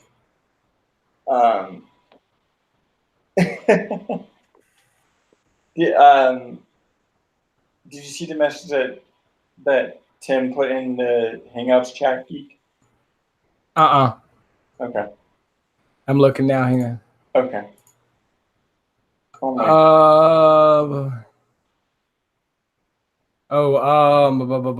Just type it in there. Oh, I am. Oh my god. Tim. And I'd have to say my two favorite movies. Like if I Yeah. had to get stuck on an island and only could choose two movies, I would probably have to take Weird Science and Ninja Turtles 1990. Yeah. Yeah, boy. I'm almost like regretful that I didn't mention the Ninja Turtles, but you know, like I said though, that I mean, there's so much stuff out there, you know, and especially when you get to be you know, almost 50 years old, there's a lot to choose from, you know. Yeah. But yeah, obviously I love the Turtles, you know. It's just so hard for me to believe that Ninja Turtles 1990 is almost 20 years old now. It's 19 years at this point. 30. Yeah. It's 29 years old. Yeah. Yep. That's insane, man. Facts. And you know, still like the suit work in that and the puppeteering that, you know, Jim Henson's company did for that movie is just, it holds up so well to this day. It does. I don't even care about the seams. Like I see them, but I'm like, I don't give a damn. Everything else is just too awesome to care. Like, I mean, there's just so many like good scenes in that, like Shredder's speech, you know, to the delinquent kids. This is your family. I am your father. Okay, Star Wars. That whole entrance, man. Yeah. Yeah, that music and just, I think one of my favorite scenes in that movie is when like the foot soldiers come back from burning down April's home, and all Shredder does is he looks at Tatsu like so disdainfully, and that sets Tatsu up, so he starts beating up the kids. Oh man. Dude, I like the slap. Like the slap would not be able to happen today where he's like, you talk too much. Yeah. He just open palms there, man. I'm like, that would not go over today. No. Nope. Because she was ruthless. She's like, I don't give a damn who you are. I'm April O'Neil. I got a tie. I don't even know how to use it. But here it is. Yeah, it's like your mouth. What did he say? Your mouth leads you into much trouble, Miss O'Neil. Yeah. I deliver a message. Shut it. Oh, your mouth may bring you much trouble. There we go. That was the line. Just had to search my memory banks. Yeah, such a great movie and is absolutely worth watching. I did a watch party on that, and then Warner Brothers claimed the movie. Yeah, I actually was there that day. I was there that day you did that. I was talking when because I'm like, you can't pass up Ninja Turtles, man. That's yeah. Were you able to watch it with us that day? I watched it for the most part. All right. I watch it periodically too. I got the whole collection on Blu-ray. I only have 1 and 2 because I never bought 3. So I think what I'm gonna do is I'm gonna do a watch party for 2, but I'm only gonna do it on like Twitch and D Live because YouTube is such a butt about that kind of thing. Yes. All right, so now I'm gonna flip the script, so to speak.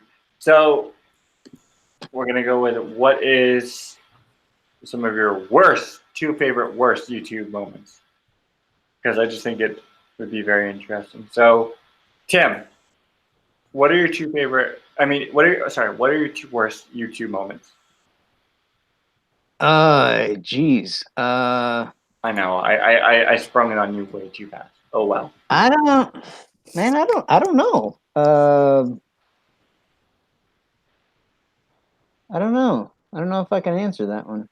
Yeah, there hasn't really been that much stuff that's like gone like super wrong for me as far as like YouTube goes. So I don't really have an answer for this. There's certainly been times where I've been frustrated, like when I do creative streams during the week and sometimes things won't work.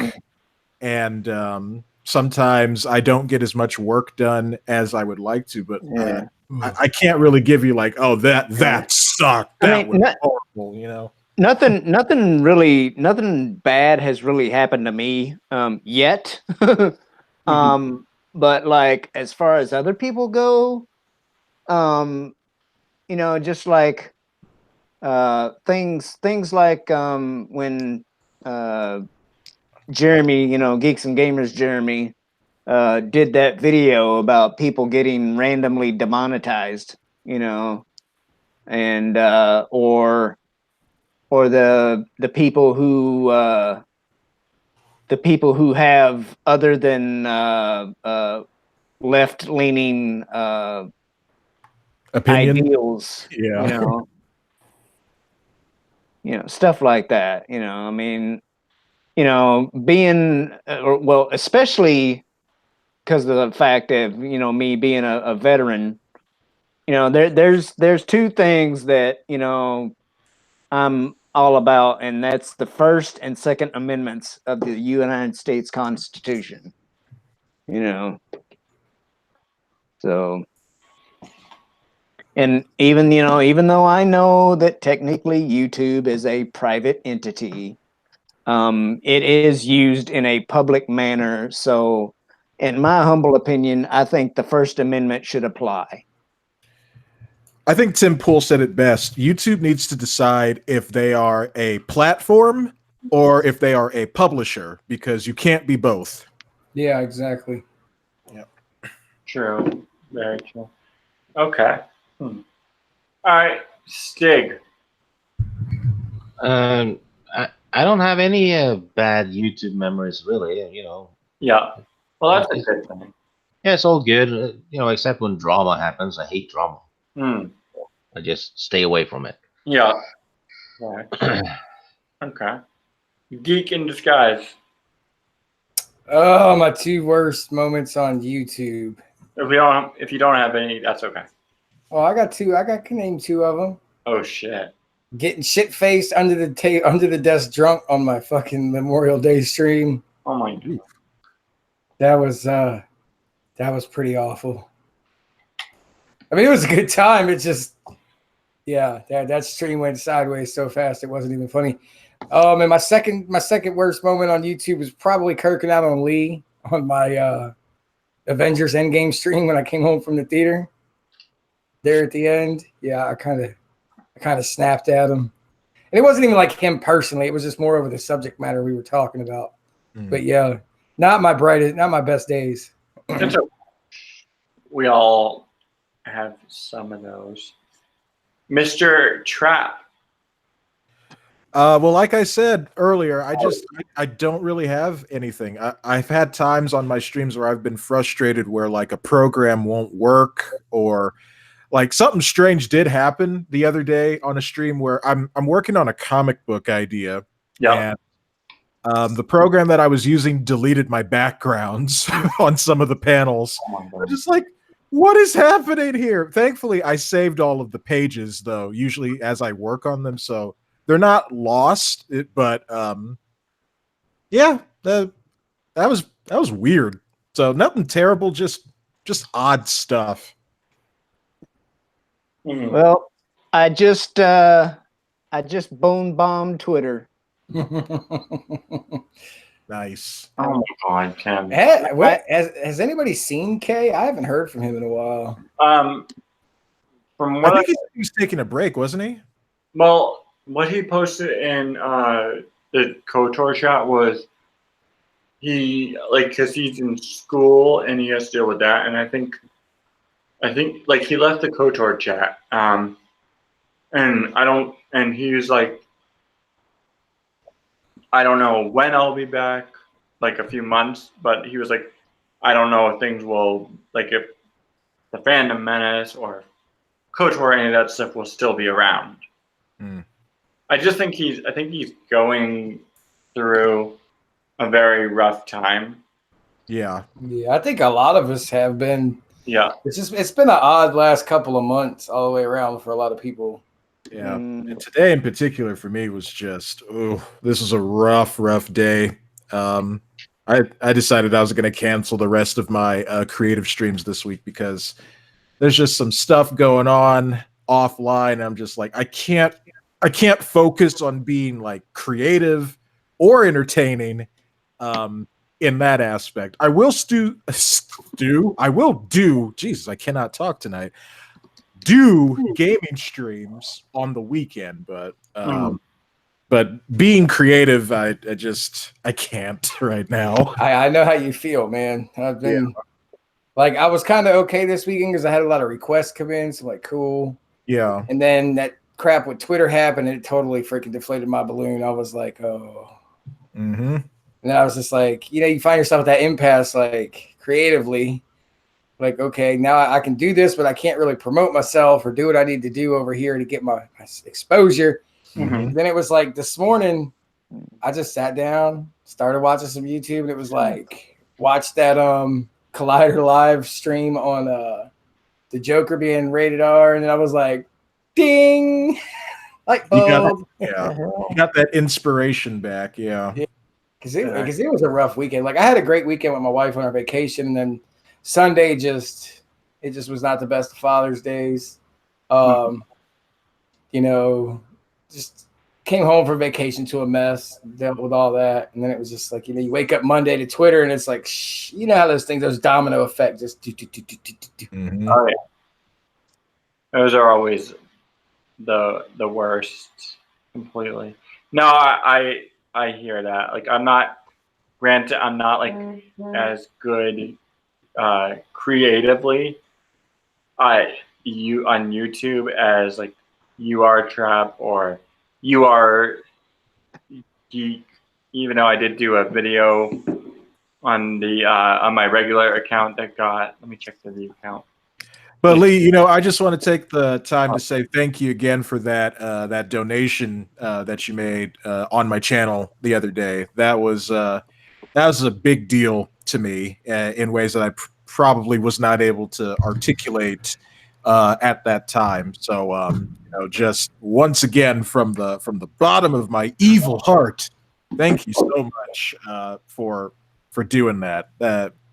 You are awesome, man. So thank you. Wait, who? Thomas. Oh. Yeah. The coffee thing? Yeah, the coffee thing, when you donated to that. It didn't show it like what the amount was on Did you call him Lee? Yeah, I didn't mean Lee, I meant Thomas. Man, not to start a fight, but damn, Thomas. I'd kick him right now. I'd kick him off the panel right now for that. No, just kidding. I mean, no. I mean, I can kick you off, Tim, if you want. No, I mean, it was an honest mistake, and it was that would be speciesism. No, what? Speciesism? Yeah, that you don't want to be a speciesist. Specious. What the fuck is that? Oh my God, you're weird as fuck. But yeah, I'm just kidding around, Trap. It was meant for you, but yeah. But still, everything I just said, even though I said the wrong person, was absolutely true. So thank you, Thomas, for that and for donating to that coffee amount. I have to return that favor someday. I know it's not like in a contract, but I feel indebted to you. Well, I appreciate that, but no. Well, too bad, because it's going to happen. Well, too bad, because I'll stop it from happening. No, you can't. You want to bet? I bet my glasses and yours. Okay. They're the same glasses. They are the same glasses. Well, I guess we'll both be blind. Well, the blind lead the blind into a storm. Well, then I'll lead the blindness of yourself into an incoming train. Well, oh wait, is it going to be your train? It's going to be my train. It's going to train roll you. I'll just tell you. Well, that's a different thing altogether. So, wait. I'll just tell both of you there's no traffic and watch you both blindly walk into traffic. Oh my God! Big. Now that is what I call helping out, right there. Yes. Thank you, Stig. Stig is an undercover savage. But Hello, Viking. Hello. Yeah, I'm supposed to do this. It's in my bloodline. You're right. You're right. You're very, very right. But no, I hear you on the struggling front, because as I said multiple times in the KOTOR chat, I've been like experiencing like a lot of just like family turmoil because my uncle passed away. Yeah. My great uncle passed away 2 days after my birthday. My other great uncle passed away 2 Sundays ago. So my mom flew out to England on Friday, this past Friday, to go to the funeral service out there, and she's coming back tomorrow night. And then me and my dad are flying out to Ann Arbor, Michigan, which is like an hour away from Detroit, to go to my great uncle's funeral service on my dad's side. And maybe, and it's not definite, but I might be able to meet Josiah. Ooh. Because he lives in Michigan. He lives like 3 hours away from where I'm going to be staying. And I'm going to try to see how close John Talks is. Because I know he also lives in Michigan as well. Be careful. The evil side could be listening, and they may try to get him. I've had a shit month too. Started with me turning 40, which is not fun. Then my cousin and her husband gets cancer. Doesn't look good for either of them.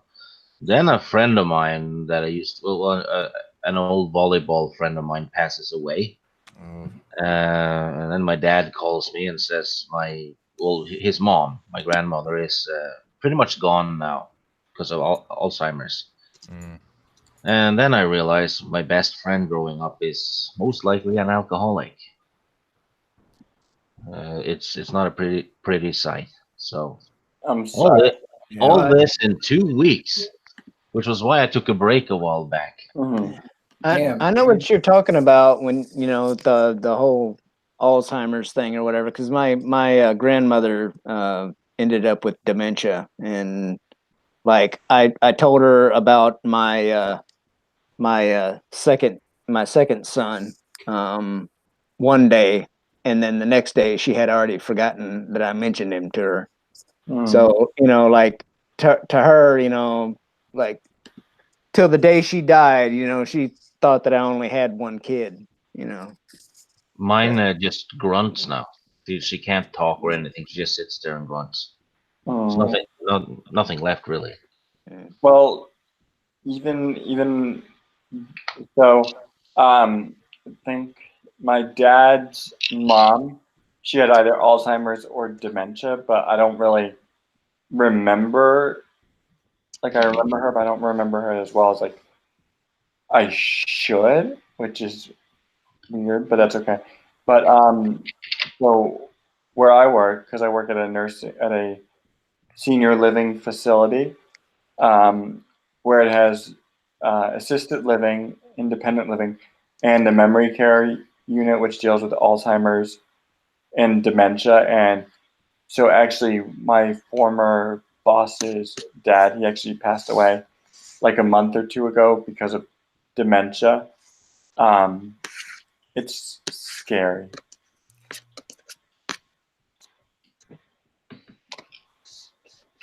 Well, I'm sorry to hear that you've been going through all of that, Stig.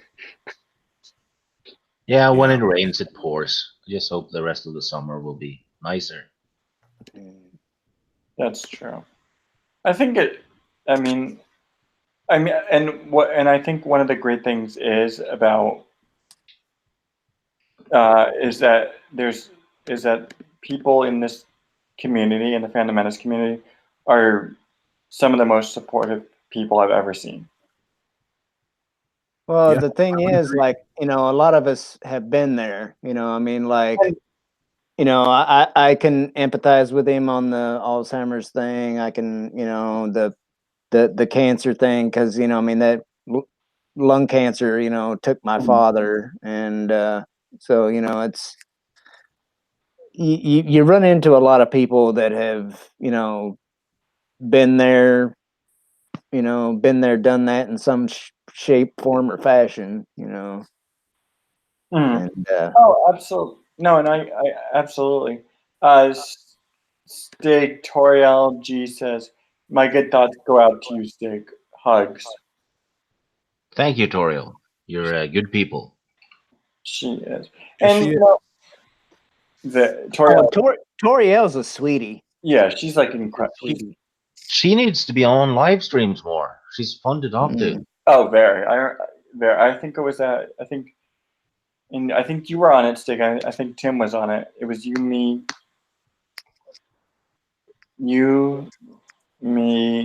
Tim, Miss, and Mary, and it was like Toriel's first ever live stream. Yeah. You know what I'm talking about, right, Stig? Uh-huh. Toriel was my first follower on Twitter. Oh, really? Yeah, I actually looked at my followers the other day, and she's right at the bottom. So that means she was the first, right? I think so. I mean, I don't really understand Twitter as much. She's been very supportive of my live streams as well.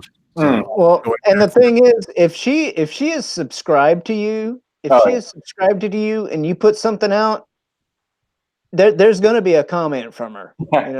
Yes. True. No, and that's so true. But like what I was saying is like, like I understand what you're saying, Tim, about how you is that people, you understand where Stig is coming from with his, with family members who have Alzheimer's or dementia or cancer and whatnot, and but at the same time, like some of the time, people will literally go out of their way just to make sure somebody's okay, or just like I remember you and PB, Tim, you and PB both reached out to me, and and you both gave me your personal cell phone number and whatnot, and then like just the support from everyone in terms like when we're all going through something, it means the world, I think, to all of us, and I think that's what these people need that's what these toxic people need to learn. Like these people, like no, we're the toxic ones. Remember? Oh yeah, blame it on all the blame it on us. But in all seriousness, like it's like what that guy over at Noah Outlaw from Kessel Run Radio or Brian Young, whoever, needs to learn is like, yes, there might be some people in the Fandom Menace who aren't as supportive, maybe, but they're not the people that we know. Well, it's that may be true, or that that aspect of it, but it's also the fact that a lot of these people are of the mindset that if you don't agree with them, then you're toxic and racist and all that other stuff that they like to list off. Yeah, unfortunately, the way things are kind of going here is that a lot of like the Fandom Menace is approaching this from a more like a manner of logic and reason, whereas the other side is kind of approaching it from sort of a sense of like religious fanaticism, the religion of social justice, and that's why they can do heinous things, and it's like it's okay. But they can also accuse people in the Fandom Menace of doing like all these things. And I hate those. I hate those two words put together too.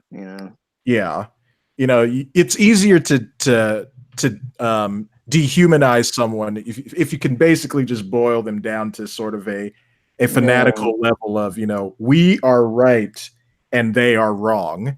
Yeah. Then there's no reasoning and there's no trying to like reach across the table from a position of that. So all we can do over here is just support each other, support what we're doing, and just continue to be like family to each other. Exactly, and I think this is what the fandom menace is all about. Is like what number one and number two is one, getting all this politics out of our entertainment industry. Two, we're not going to let people like Ryan Johnson, say whatever he wants, like run his mouth or ruin our beloved franchises and get away with it. It's about holding people responsible, holding Disney responsible if they just have to put some, wokeness into Toy Story 4, for example, or holding, Brie Larson responsible when she starts to run her friggin' mouth off and say stupid shit, And so that's like one big part of it, but I think the other big part is the family aspect. Like, again, when I was going through all that hard stuff in life, like I think it's safe to say, like, all of you guys, from Stig to you, Tim, to you, Trap, you guys were all very supportive. I remember Stig saying in the KOTOR chat and even in DMs, like hugs and just really supportive stuff. Tim, same thing. Trap, same thing. I think that's and the general people are super supportive, and we're willing to go to bat for each other. Like that's why I was like, I'm fine with sending you a coffee or something for your stream, Trap, if I can afford it, because to me, it's not about like to me the money, however much it costs, it's not really the issue, because it's going towards making things better, making it known to people that we have each other's backs. Like I spent 130 in GoFundMe for Exaggeration Nation on Saturday. So he could go on this trip with 3PO. It's all about being there for one another, and not taking people's bull crap. I agree with that.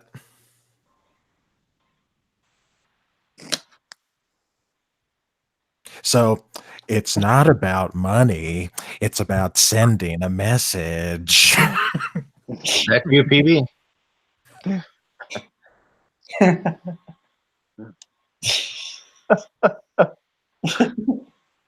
That did kind of sound like PB, didn't it? It did. Big time. Well, I was trying to sound like Heath Ledger's Joker, but does that mean PB sounds like Heath Ledger's Joker? Well, he talks like that, Yeah. Yeah. Well, PB's also a big supporter of mine as well. So hey, shout outs to you, PB. I guess I'm you right now. Yeah, I mean, PB. These assholes are talking about me. I love the way he talks with Lee. I triggered PB big time the other day. What did you say? He's a huge Stargate fan. Yep. Yeah, and I'm not a fan, but I don't hate it. But I pretended I hated it, and I said, Stargates, it's shitty. It's just about MacGyver trying to save river nymphs in space, and that caused the 20-minute rant from PB. Wow. Oh yes. Nice work, Stig. Stig. Thank you. I have to hand it to you. It went exactly as I intended and more. I mean, it's not quite levels of like ENERD trolling, because that is just that is beyond any and everything we could ever do, but still quite good. True. Very true. So I think I'm gonna start to wind it down because it's almost let's see, it's like 1 minute. 11:30. It's well, where you are? No, where you're at. No, it's 12:30. 12:30. I'm sorry. Yeah, that's what I meant. It's on Eastern time. Yeah. What? Oh. It's 12:30 here, and it's probably what time is it where you are, Tim? 9:30. Yeah. Yep, same here. 9:30. Stig, what time is it where you are? 6:30 in the morning. Oh my god. Yeah, I was up at 5 this morning, which is ideal. Huh. Well, that's always a good thing. Yeah, I hope my sleeping pattern is finally fixed. It means I'll be doing less streams with you guys, though, because I will be sleeping at normal hours my time. So. But I mean, to me, like that's okay because I think the real world takes precedence. the real world takes precedence exactly, and you need to take care of yourself. Like Yeah, I need to sleep at normal hours. Simple as that. So I can go hiking in the mornings and things like that. And also absolutely addicted to morning hikes. I love it. Yeah, and also it's life is no fun if you're not taking care of yourself really. Like in all honesty, like I'm trying to think, what was it? So what you like get up, you go for a hike, and then you come back and make yourself a nice big breakfast, or what? Yeah. Yeah.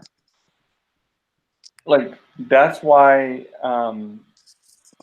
on Sunday and Monday I didn't even, because before I would usually like stream like almost every day, like just because, and that's why like on Sunday and Monday I didn't stream at all. Like I didn't even make an appearance in any streams, like in terms of like doing like being in the chat, or even if someone sent me like a link to the stream, I wouldn't really hop in because I was busy taking some time for me, like sitting, like last night I sat down on my couch, ate some dinner, and put my feet up and watched The Tudors for an hour, and that was one of the best feelings because I just got to sit down and whatnot. And like when I get back from Detroit, I'm gonna start going to the gym, maybe, just because I need to, because you need to take care of yourself first and foremost. And if you can't take care of yourself before taking care of others, then sometimes that's not okay. One good thing that you can do, Thomas, is and now is like where you can like get some exercise and not necessarily call it exercising. It's just if you got somewhere to go, and especially if it's close, ride a damn bicycle. That's true. Or you can also get an exercise bike and put it in front of your TV, so you can ride the exercise bike while watching your favorite movies.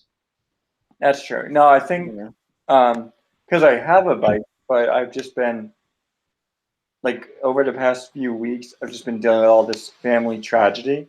So once it's all like after this weekend, I think I'm going to start to get back into the swing of things, like taking care of myself. I have a bike. I just need to go with me and my mom just need to take it to the bike shop to get it a checkup. How's your driving practice or whatever? Have you had much chance to drive around? Yeah, I drove around a little bit last week. This week I'm just taking a break, just because even my neighbor, who's my mom's partner, and I think it's like sexual as well as like actual partner. Okay. Kind of like clear at times. So even he noticed, like I was just like I couldn't even really think, and that requires like driving, like even when you're learning, it requires you to think. Yes, it does. But also, like I've been waiting because I completed the lessons with him last week, and my mom wants to start practicing with me, but she hasn't been away. She's been away this whole week. So, and she comes back tomorrow night, and I have to get ready, get my stuff all packed up for Detroit. If you haven't learned yet, by the time that me and you actually have a chance to meet in person, if you haven't learned how to drive a manual transmission yet, I will teach you. God, and that's gonna probably end up. I'm sorry, but even in this day and age of everything, pretty much everything being automatic transmission and like CVT and all that crap, I think, in my humble opinion, everybody needs to know how to drive a manual. So, yeah, probably. Well, I don't disagree. Sure. Hey, when the zombie apocalypse happens, oh, here we go, and the only vehicle within range is like a old 1955 freaking power wagon with a damn stick, you will thank me. All right, I'm just gonna be extremely real with you, Hallmark. If a zombie apocalypse happens, my 262-pound flabby body with a broken back, I ain't getting far. So I live right next to a graveyard. Well, I'm Steve, I'm screwed.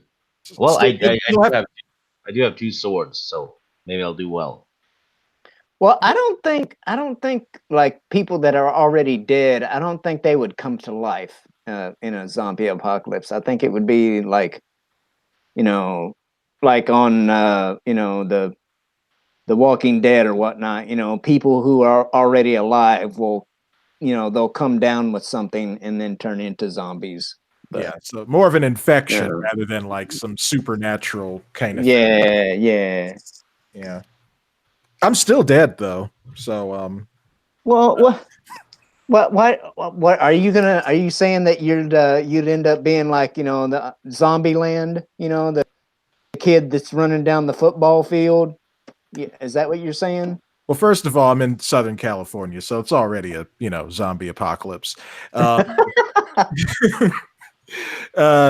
Second of all, it's just I already have like injuries and things of that sort and illnesses. People who have like pre-existing illnesses are always the first to go because they're the weakest of the bunch. So I'd have to be like the distraction for like the stronger people to try and get away. Be like, oh, hold them off as long as I can. Here we go. Well, if you've already accepted that will be your fate, I will make a promise to you, and if we cross paths and you're a zombie, I will stab you in the head, and Thank you. I'll push you onto Thomas first, so you can fight him, and then I'll stab you in the head. Wow. Yeah, but then we'd have to kill Thomas too. No, we're gonna leave one of them alive. Yeah, Thomas can bite Jeremy. Wait, which one? Proper Jeremy or real Jeremy or Jeremy? Whichever is closest. What would be the funniest thing is if Proper were to somehow just wander in here and he was like hearing us talk about fighting somebody. Proper would survive a zombie apocalypse. I'm pretty sure. Yeah. No, I don't know. He just has that survival quality to him. I think he'd survive. Would you give him Kenobi points? No, I'd be dead. So you wouldn't. Okay. You know, Kenobi, I have to stay behind and let the others get away. So I'm screwed. All right. I honestly think, at least I would hope, that I would be like freaking Woody Harrelson in Zombieland. You know, like I would just be like that guy that is like put on this earth to kill zombies. Probably. I'm sure some people would love a zombie apocalypse, and they would probably do well. I am not one of those people. So Stig, you and I, we're going out together. So I'm just too lazy to fight it. I'd close my doors and read books until the zombies get in. Then I'll be like, "Hello there." Come here, my little friend. But Stig, let me ask you this. So let's say if let's say Proper turns out to be the best person for killing. No, he wouldn't kill zombies. He'd get away. He'd survive. But what if he takes you with him? He wouldn't. Why? He'd stab me in the back of the leg, so I'd move slower than him, and I'd be limping, and the zombies would catch up to me and focus on me while he runs away. Oh, I think he would save you. No, No, I don't think he would. No. Wow. Yeah. I still like him though. Yeah. Yeah, Proper's great, but I don't think he'd save Stig. No, I don't think so. You think what? The only one I think would save me would be Jack Sparrow. He's a good man, Captain Jack. Captain is awesome. He would probably try to save us all, and he'd succeed too. Because pirate. Yeah. Maybe we could just live on his pirate ship for forever. Yeah. Well, I have a fishing pole, so. And I could be in the crow's nest. Well, that would be Jessie in the crow's nest. Yeah, but would she want to go on a pirate? Jesse Miller trap. Yeah, okay, different Jesse. Okay. His channel is called the Crow's Nest. Oh. So you can't go in the crow's nest. You wear glasses. Oh, well, I guess I'll just swab the decks then. Yeah. Damn. I'll make dinner. I used to be a chef. Plus, if we put you in the crow's nest, then like an SJW would like pop up out of the ocean and call us all racist for putting the black guy up in the crow's nest, you know. I'd be like, no, I wanted to be up here. I chose this. And then it would be like, you're just internalizing your race trader. Race trader. That's what I would be. And Uncle Tom is what they might call me. I don't know what that term means. I'm all the way over in Norway, and I never understood that term. Oh. Yeah, from what I understand, like an Uncle Tom is, basically someone who just kind of like serves the interests of his white masters. So, God, if they consider you a sellout, they'll call you an Uncle Tom. You know. Yeah, basically, yeah. You sellout. You married a white woman. Be like, yeah. Hey, you know what? Everybody has a black uncle. They just don't know it. His name is Ben. And he has awesome rice. Oh, I get you. Okay. I was kind of lost there, but now I get it. Yeah, there's so many terms and stuff I don't get. So it's a cultural thing. I'm exposed to the English language, but not the recent slang and whatever. So I fall short when it comes to that. Plus, it all really just depends on where you're from. There's different slangs, there's differences from like America to like England, and and probably like other places like Australia and New Zealand. You know, Yeah. there's a lot of stuff out there. Sure. So I think I'm going to start to wind it down. Again. Again. Like we got sidetracked, so that's my fault. Shut up, Tim. All right. So, Trap, would you like to tell these lovely? Well, I'm going to check and see how many people are watching it. Last I checked, it was 8. No, it's 7. 7. Tell the 7 people about you and where they can find you. If you don't want to, you can just say to the chat, "Go fuck themselves." Well, it's Well, you just know- one. It's 1 elf and 5 zombies. What? In the chat. Oh God. Yeah, you know, Never my mind. channel is It's a Trap Productions. I make cartoons. I'm also working on a comic book right now. I make entertainment for everybody, and I try to keep it family friendly, which is why I don't really swear on my streams, or even when I go on other people's streams, because you know, try to keep up appearances. But deep down, I'm actually really evil, and I like evil characters. So that's who I am. I do streams during the week. I will be streaming again on Saturday. I'm going to be playing Donkey Kong Country Tropical Freeze, and then on Sunday I'll be playing Star Wars: The Old Republic, the only good Star Wars we have left. That's true. I would agree with you on that. All right. Thank you for that. It's a Trap. It's been a pleasure being here, Thomas.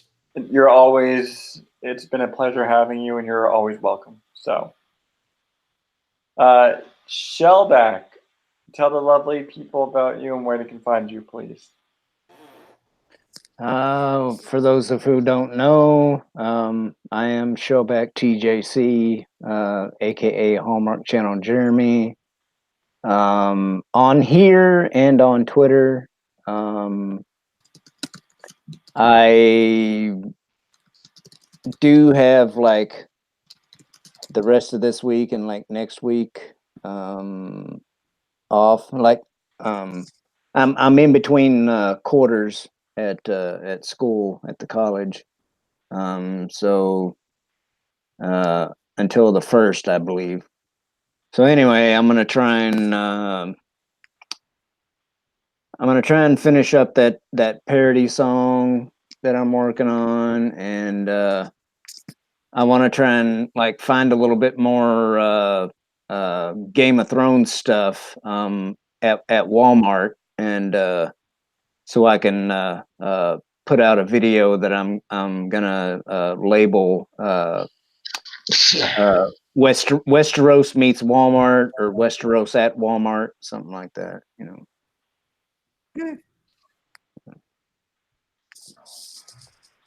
Sounds good. Other than that, fair winds and following seas, everybody.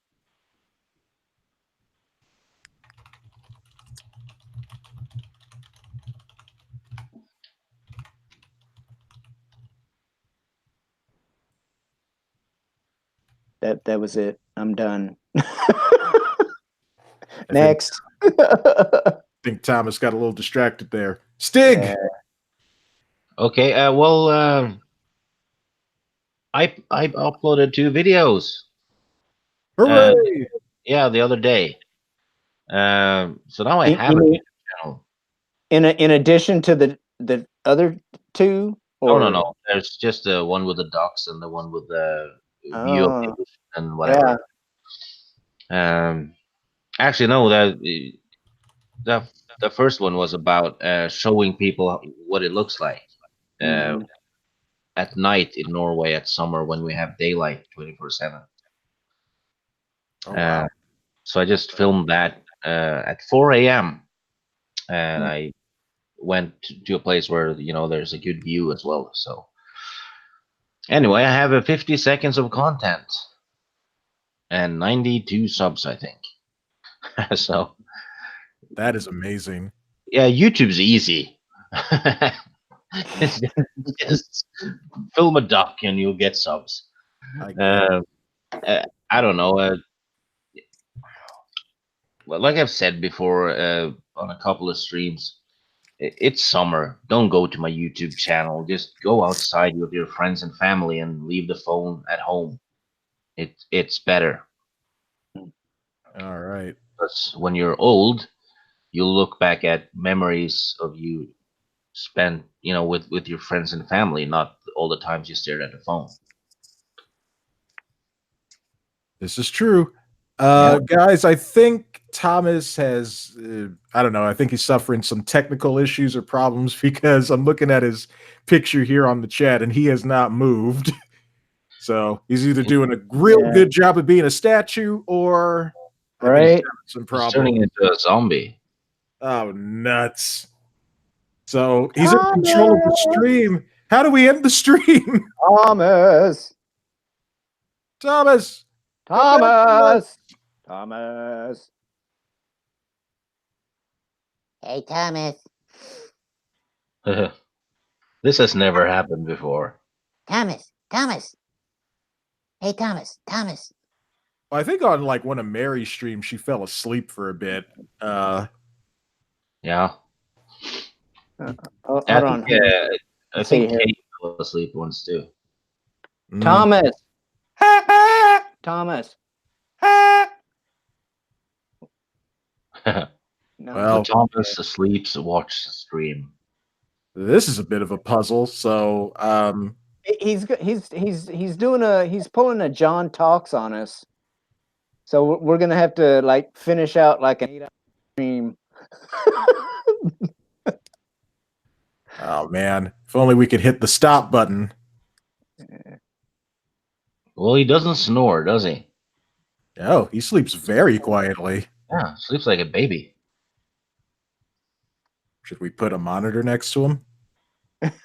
Well, we kind of have one. I mean, Well, I thought that was him typing because I heard somebody typing their asses off, and then, but yeah, maybe that was one of you guys. Yeah, I was just typing to like Tariel in the chat, just thanking her for being so supportive. Oh, but yeah, like I noticed Thomas was kind of in the same position when he started talking to you, Hallmark, and then.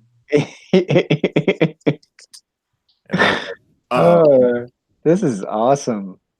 Yeah, what a way to end this. He's out. Did one of you put something in his food? Oh yeah, I Bill Cosby'd his pudding. Oh my god. Oh. Thomas Gilkey's Cosby stream. Great. Yeah, he's out. I'm gonna go over to Twitter and see if he's said anything. Thomas. Thomas. That's no good. If his computer is locked up, he probably can't hear us. Well, it's either that or he really is sitting right there sleeping. God, that would be so weird. He actually is sleeping. Oh, hey, Sean Stackhouse. How's it going? Sean is just laughing. His head is slightly moving sometimes, I think. Did he pull a John Talks? Man, I must have missed something because I was not there for that. His chest is moving. Yeah, no, as earlier, Mary was talking about being on with John Talks, and he just like literally went to bed and left the stream going. So her and another person or two, I can't remember who it was supposed to have been. Anyway, it was me and Sid. Yeah, they like finished out the whole time, so they were like on there for like 8 hours. Wow. But, well, I ain't got that kind of time. I gotta go to bed soon because I got stuff to do tomorrow. Yeah. We must have been terrible guests. I mean, the host just fell asleep on us. We're not interesting people at all. No. Darn it, we should have wrapped things up the first time around. He said we should have. He tried to warn us, didn't he? We didn't listen. No. Now he's asleep. Sean says this is too funny. Who slipped him an Indian?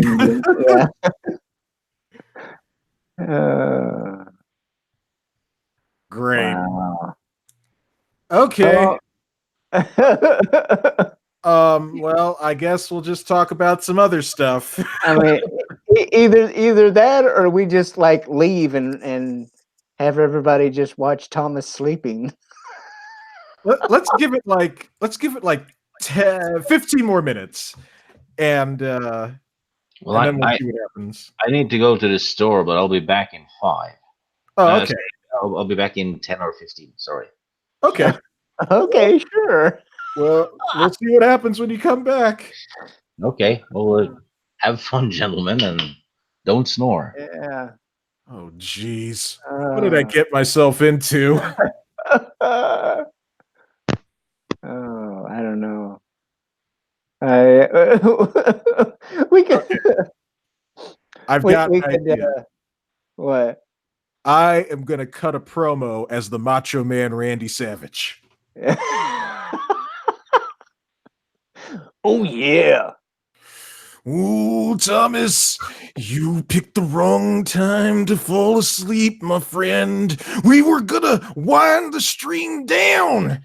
And then, all of a sudden, you just thought it would be the best thing just to quit on us during this stream. Your stream? What is wrong with you? This is not how you go into battle, especially against people like Hulk Hogan or Andre the Giant.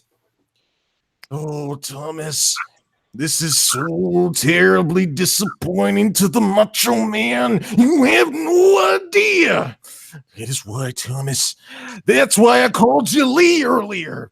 Because I thought, just like Lee, you had the power to sustain yourself through a long live stream, but no. Oh, no, you have proved the Macho Man wrong, and I can't believe you invited me onto this stream. And so, Thomas, I set down this challenge before you. You are going to challenge me, and I'm going to also bring in Hallmark as a special guest referee for the World Heavyweight Championship for the World Wrestling Federation.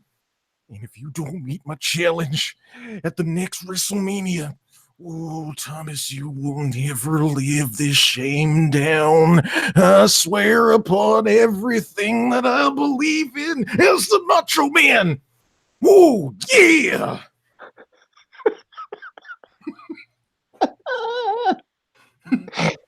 Oh, so yeah, like I just like highlighted or clicked on him, and like he's not frozen because you can see him breathing. So he's actually asleep. Well, I hope he goes back and he sees that promo that I cut on him.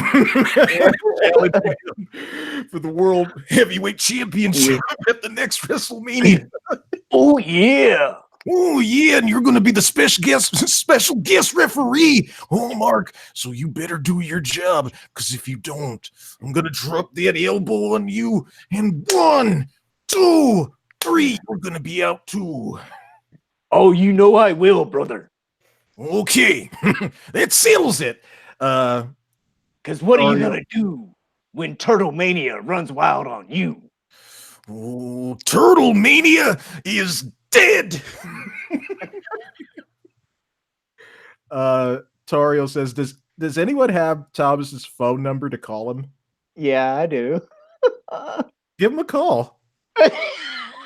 I didn't think about that. Hold on. Let's see. Oh, this is gonna be good. This would be gold. Waking him up on a live stream. Yeah. Let's see. Contacts. Where is he? Thomas Gilkey. There he is. Ta-da. All right, hold on.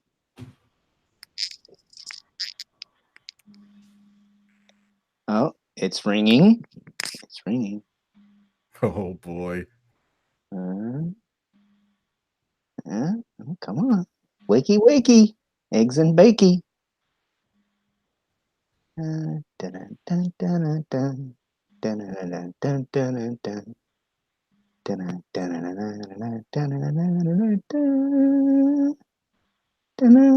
God damn. Goddamn voicemail. Leave him a voicemail. Okay. All right. Macho Man challenged him. That's the tone. All right.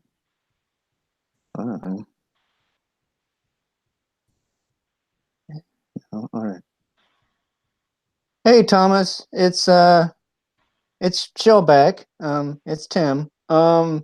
So yeah, we're still like live streaming right now, and we're all like having just a joyful time watching you sleep on a live stream. Tell him I challenged him. I know that you want to, I know that you want to like increase your subs and be like all famous like John Talks and whatnot, but falling asleep on a stream like he does, might not be the best way to go about it. I'm just saying. I'm not, don't get mad at me. It's just my opinion. But anyway, so yeah, we're just kind of like hanging out, trying to fill up some, take care of the dead air. Tell him I challenged him. And Mary just popped into the chat, and she's being all supportive. She's like, we've all done it. And so yeah. I just if when you get this, just let it be known that it's for all of YouTube to see and hear, and it's okay. We all love you. You're just as cute as a bug in a rug when you're sleeping. All that stuff. All right. Well, we'll talk to you later. Tell him I Bye. challenged him. No, come on. Ah! What's that? I was trying to tell you. Tell him I challenged him. Well, he'll get it. He'll hear it. All right. Oh, there he is. Hey, welcome back, Thomas. Well, you know what? It's almost like 1 a.m. I just called you. I just called you and left you a nice long voicemail. You asshole. and it's all captured on YouTube. You know what? Because you did that, I'm gonna play your voicemail on this. Well, you don't need to because everybody already heard it. Yeah, I'm gonna play it because I feel like it. So stop taking control of my stream, you homewrecker. And I totally challenged you to a WWE style match as the Macho Man. Randy Savage. It's Shellback. It's Tim. So yeah, we're still like live streaming right now, and we're all like having just a joyful time watching you sleep on live stream.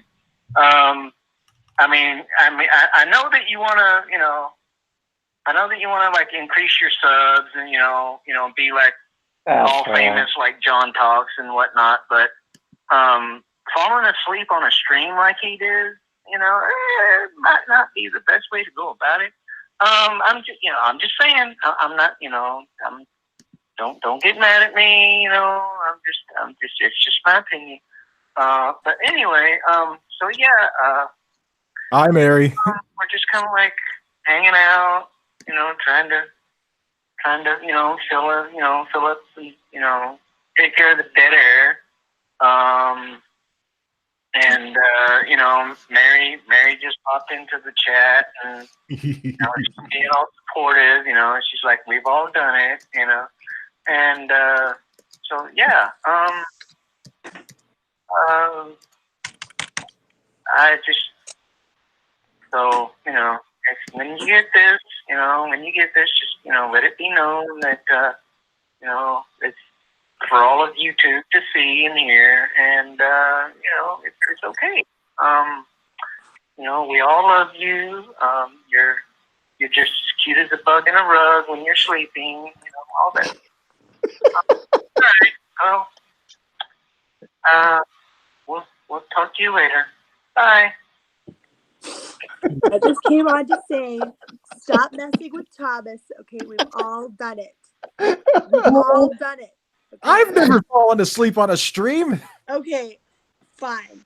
I've done it. John Talks has done it. A lot of us have done it. Don't pick on Thomas. He's fine. Thank you, Mary. At least he woke up.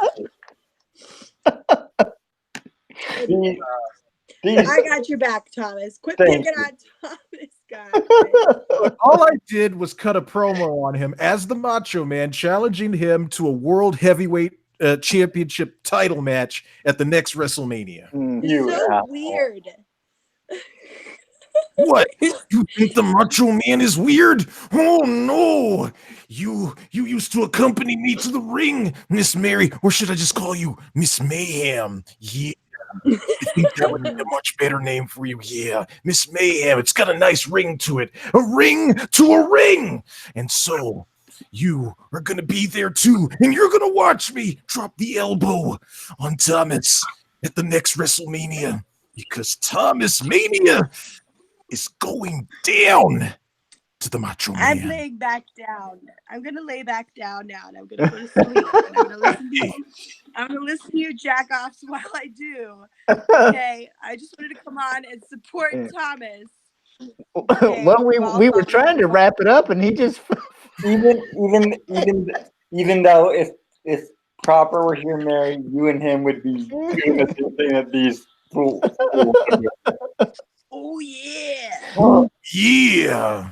All right. Good night, guys. Good night, Miss Mayhem. Good night. You assholes. Hey, I'm not the one who fell asleep, man.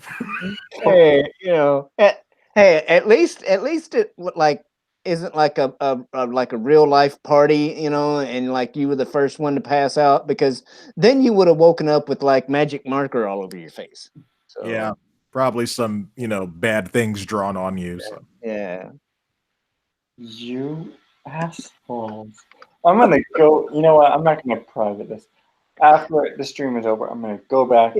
I'm gonna watch it and see what you guys. Thomas is like Dark Helmet. He's surrounded by assholes. Well, I mean, except for Mary. Mary's not an asshole. Mary's my favorite right now. Now, Tim is just an asshole. Yeah, well, somebody's got to do it. I'm gonna go back and rewatch it, and then I don't know. I'll figure it out. Okay. And well, in my defense, Toriel and Thomas, Toriel and Trap made me do it. So how dare you? How are they? They're the ones that provided the peer pressure. No, that caused me to call you and yeah. So. Oh my god. What's happened to me? I made my mistakes, got nowhere to run. The night goes on as I'm fading away. What? There you go, Trap. Nice. I'm glad you did that.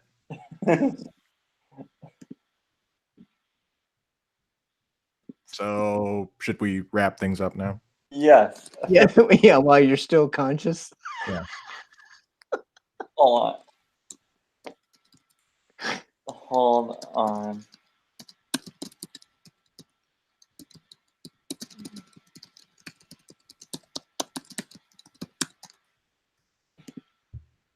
You guys are assholes. Oh my god. Telling the KOTOR chat that I'm gonna sleep on camera live. You. What? Who did that? Stig. Oh. He said, Thomas is asleep on camera live. And then I said, and then Chris said, are they sleep shaming Thomas? I can fall asleep standing up, asked Sean. I was like, yes, they are. But Mary came in and defended me from these ass clowns. And Chris like, turn them in for Twitter jail, except Stig. Stig, Chris still needs his Kenobi points.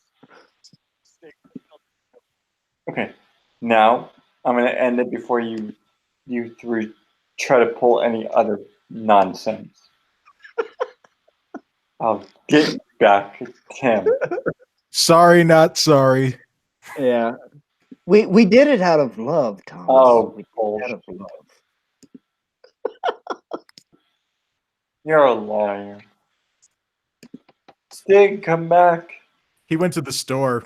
He did. Yeah. Yep. Yeah. Are you guys fucking with me, or are you guys being No, stupid? no. He went to the store. He said he'd be back. If we were, if we were still on when when he gets back. But yep. It's all your fault, Tim. Mm-hmm. I blame it on your train.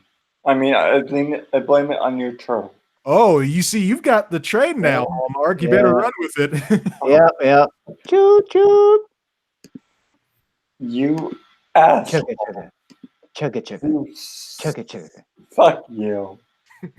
Train away! You're assholes. Now I kind of feel bad. Kind of. Now I'm going to end the stream again for the third time or fourth time before Trap and Tim do something stupid. Yeah. Thank you for tuning in, everyone. Mary, thank you for coming in here and defending me against these two assholes. Well, that's the first time I've been called that on a stream, so I must be doing something right. I called you assholes just a few seconds ago. Get it out of your head. Good night, everybody. Good night, everybody. Good night, everybody. Stopping broadcast now.